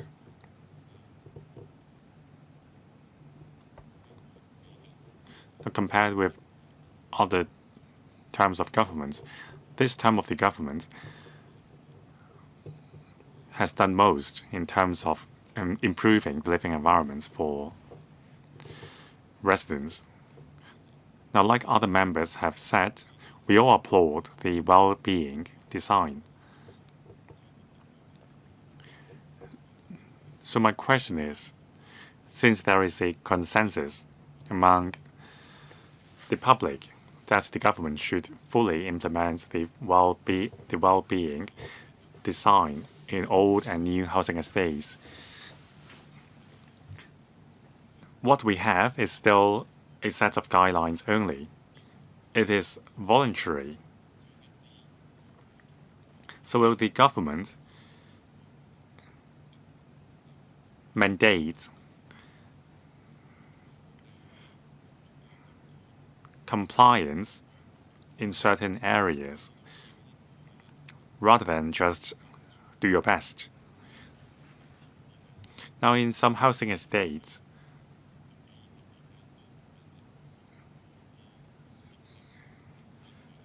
some layouts and some facilities have not been modified despite numerous talks. For example, uphill escalators. Despite the growing population of elderly people in the estate, those escalators are still not modified to meet the needs. So if we can standardize the well-being design components, we can make things happen much sooner. Thank you. That's also the question we have been asking ourselves. Since the publication of the well-being design guideline last year, we have been reaching out to many stakeholders and we have received many views. Now, for the newest public housing estates, we have conducted a satisfactory survey amongst residents to gauge what they think about the well-being design. So based on the findings, we will continue to enhance the well-being design. Now, about standardizing the well-being design, we need to identify objective, quantifiable indices to gauge the standard. Now, of course, each public housing estate has its own restrictions in terms of space and geographical position. So in the next stage, we will think in depth whether we can have a common measure to review the well-being standard. Thank Thank you, Director. That concludes the discussion for this item. So we have completed this item. Thank you, government officials, for attending this item. The next item, any other business? Does any member have AOB to suggest? There being none, the meeting is adjourned. Thank you.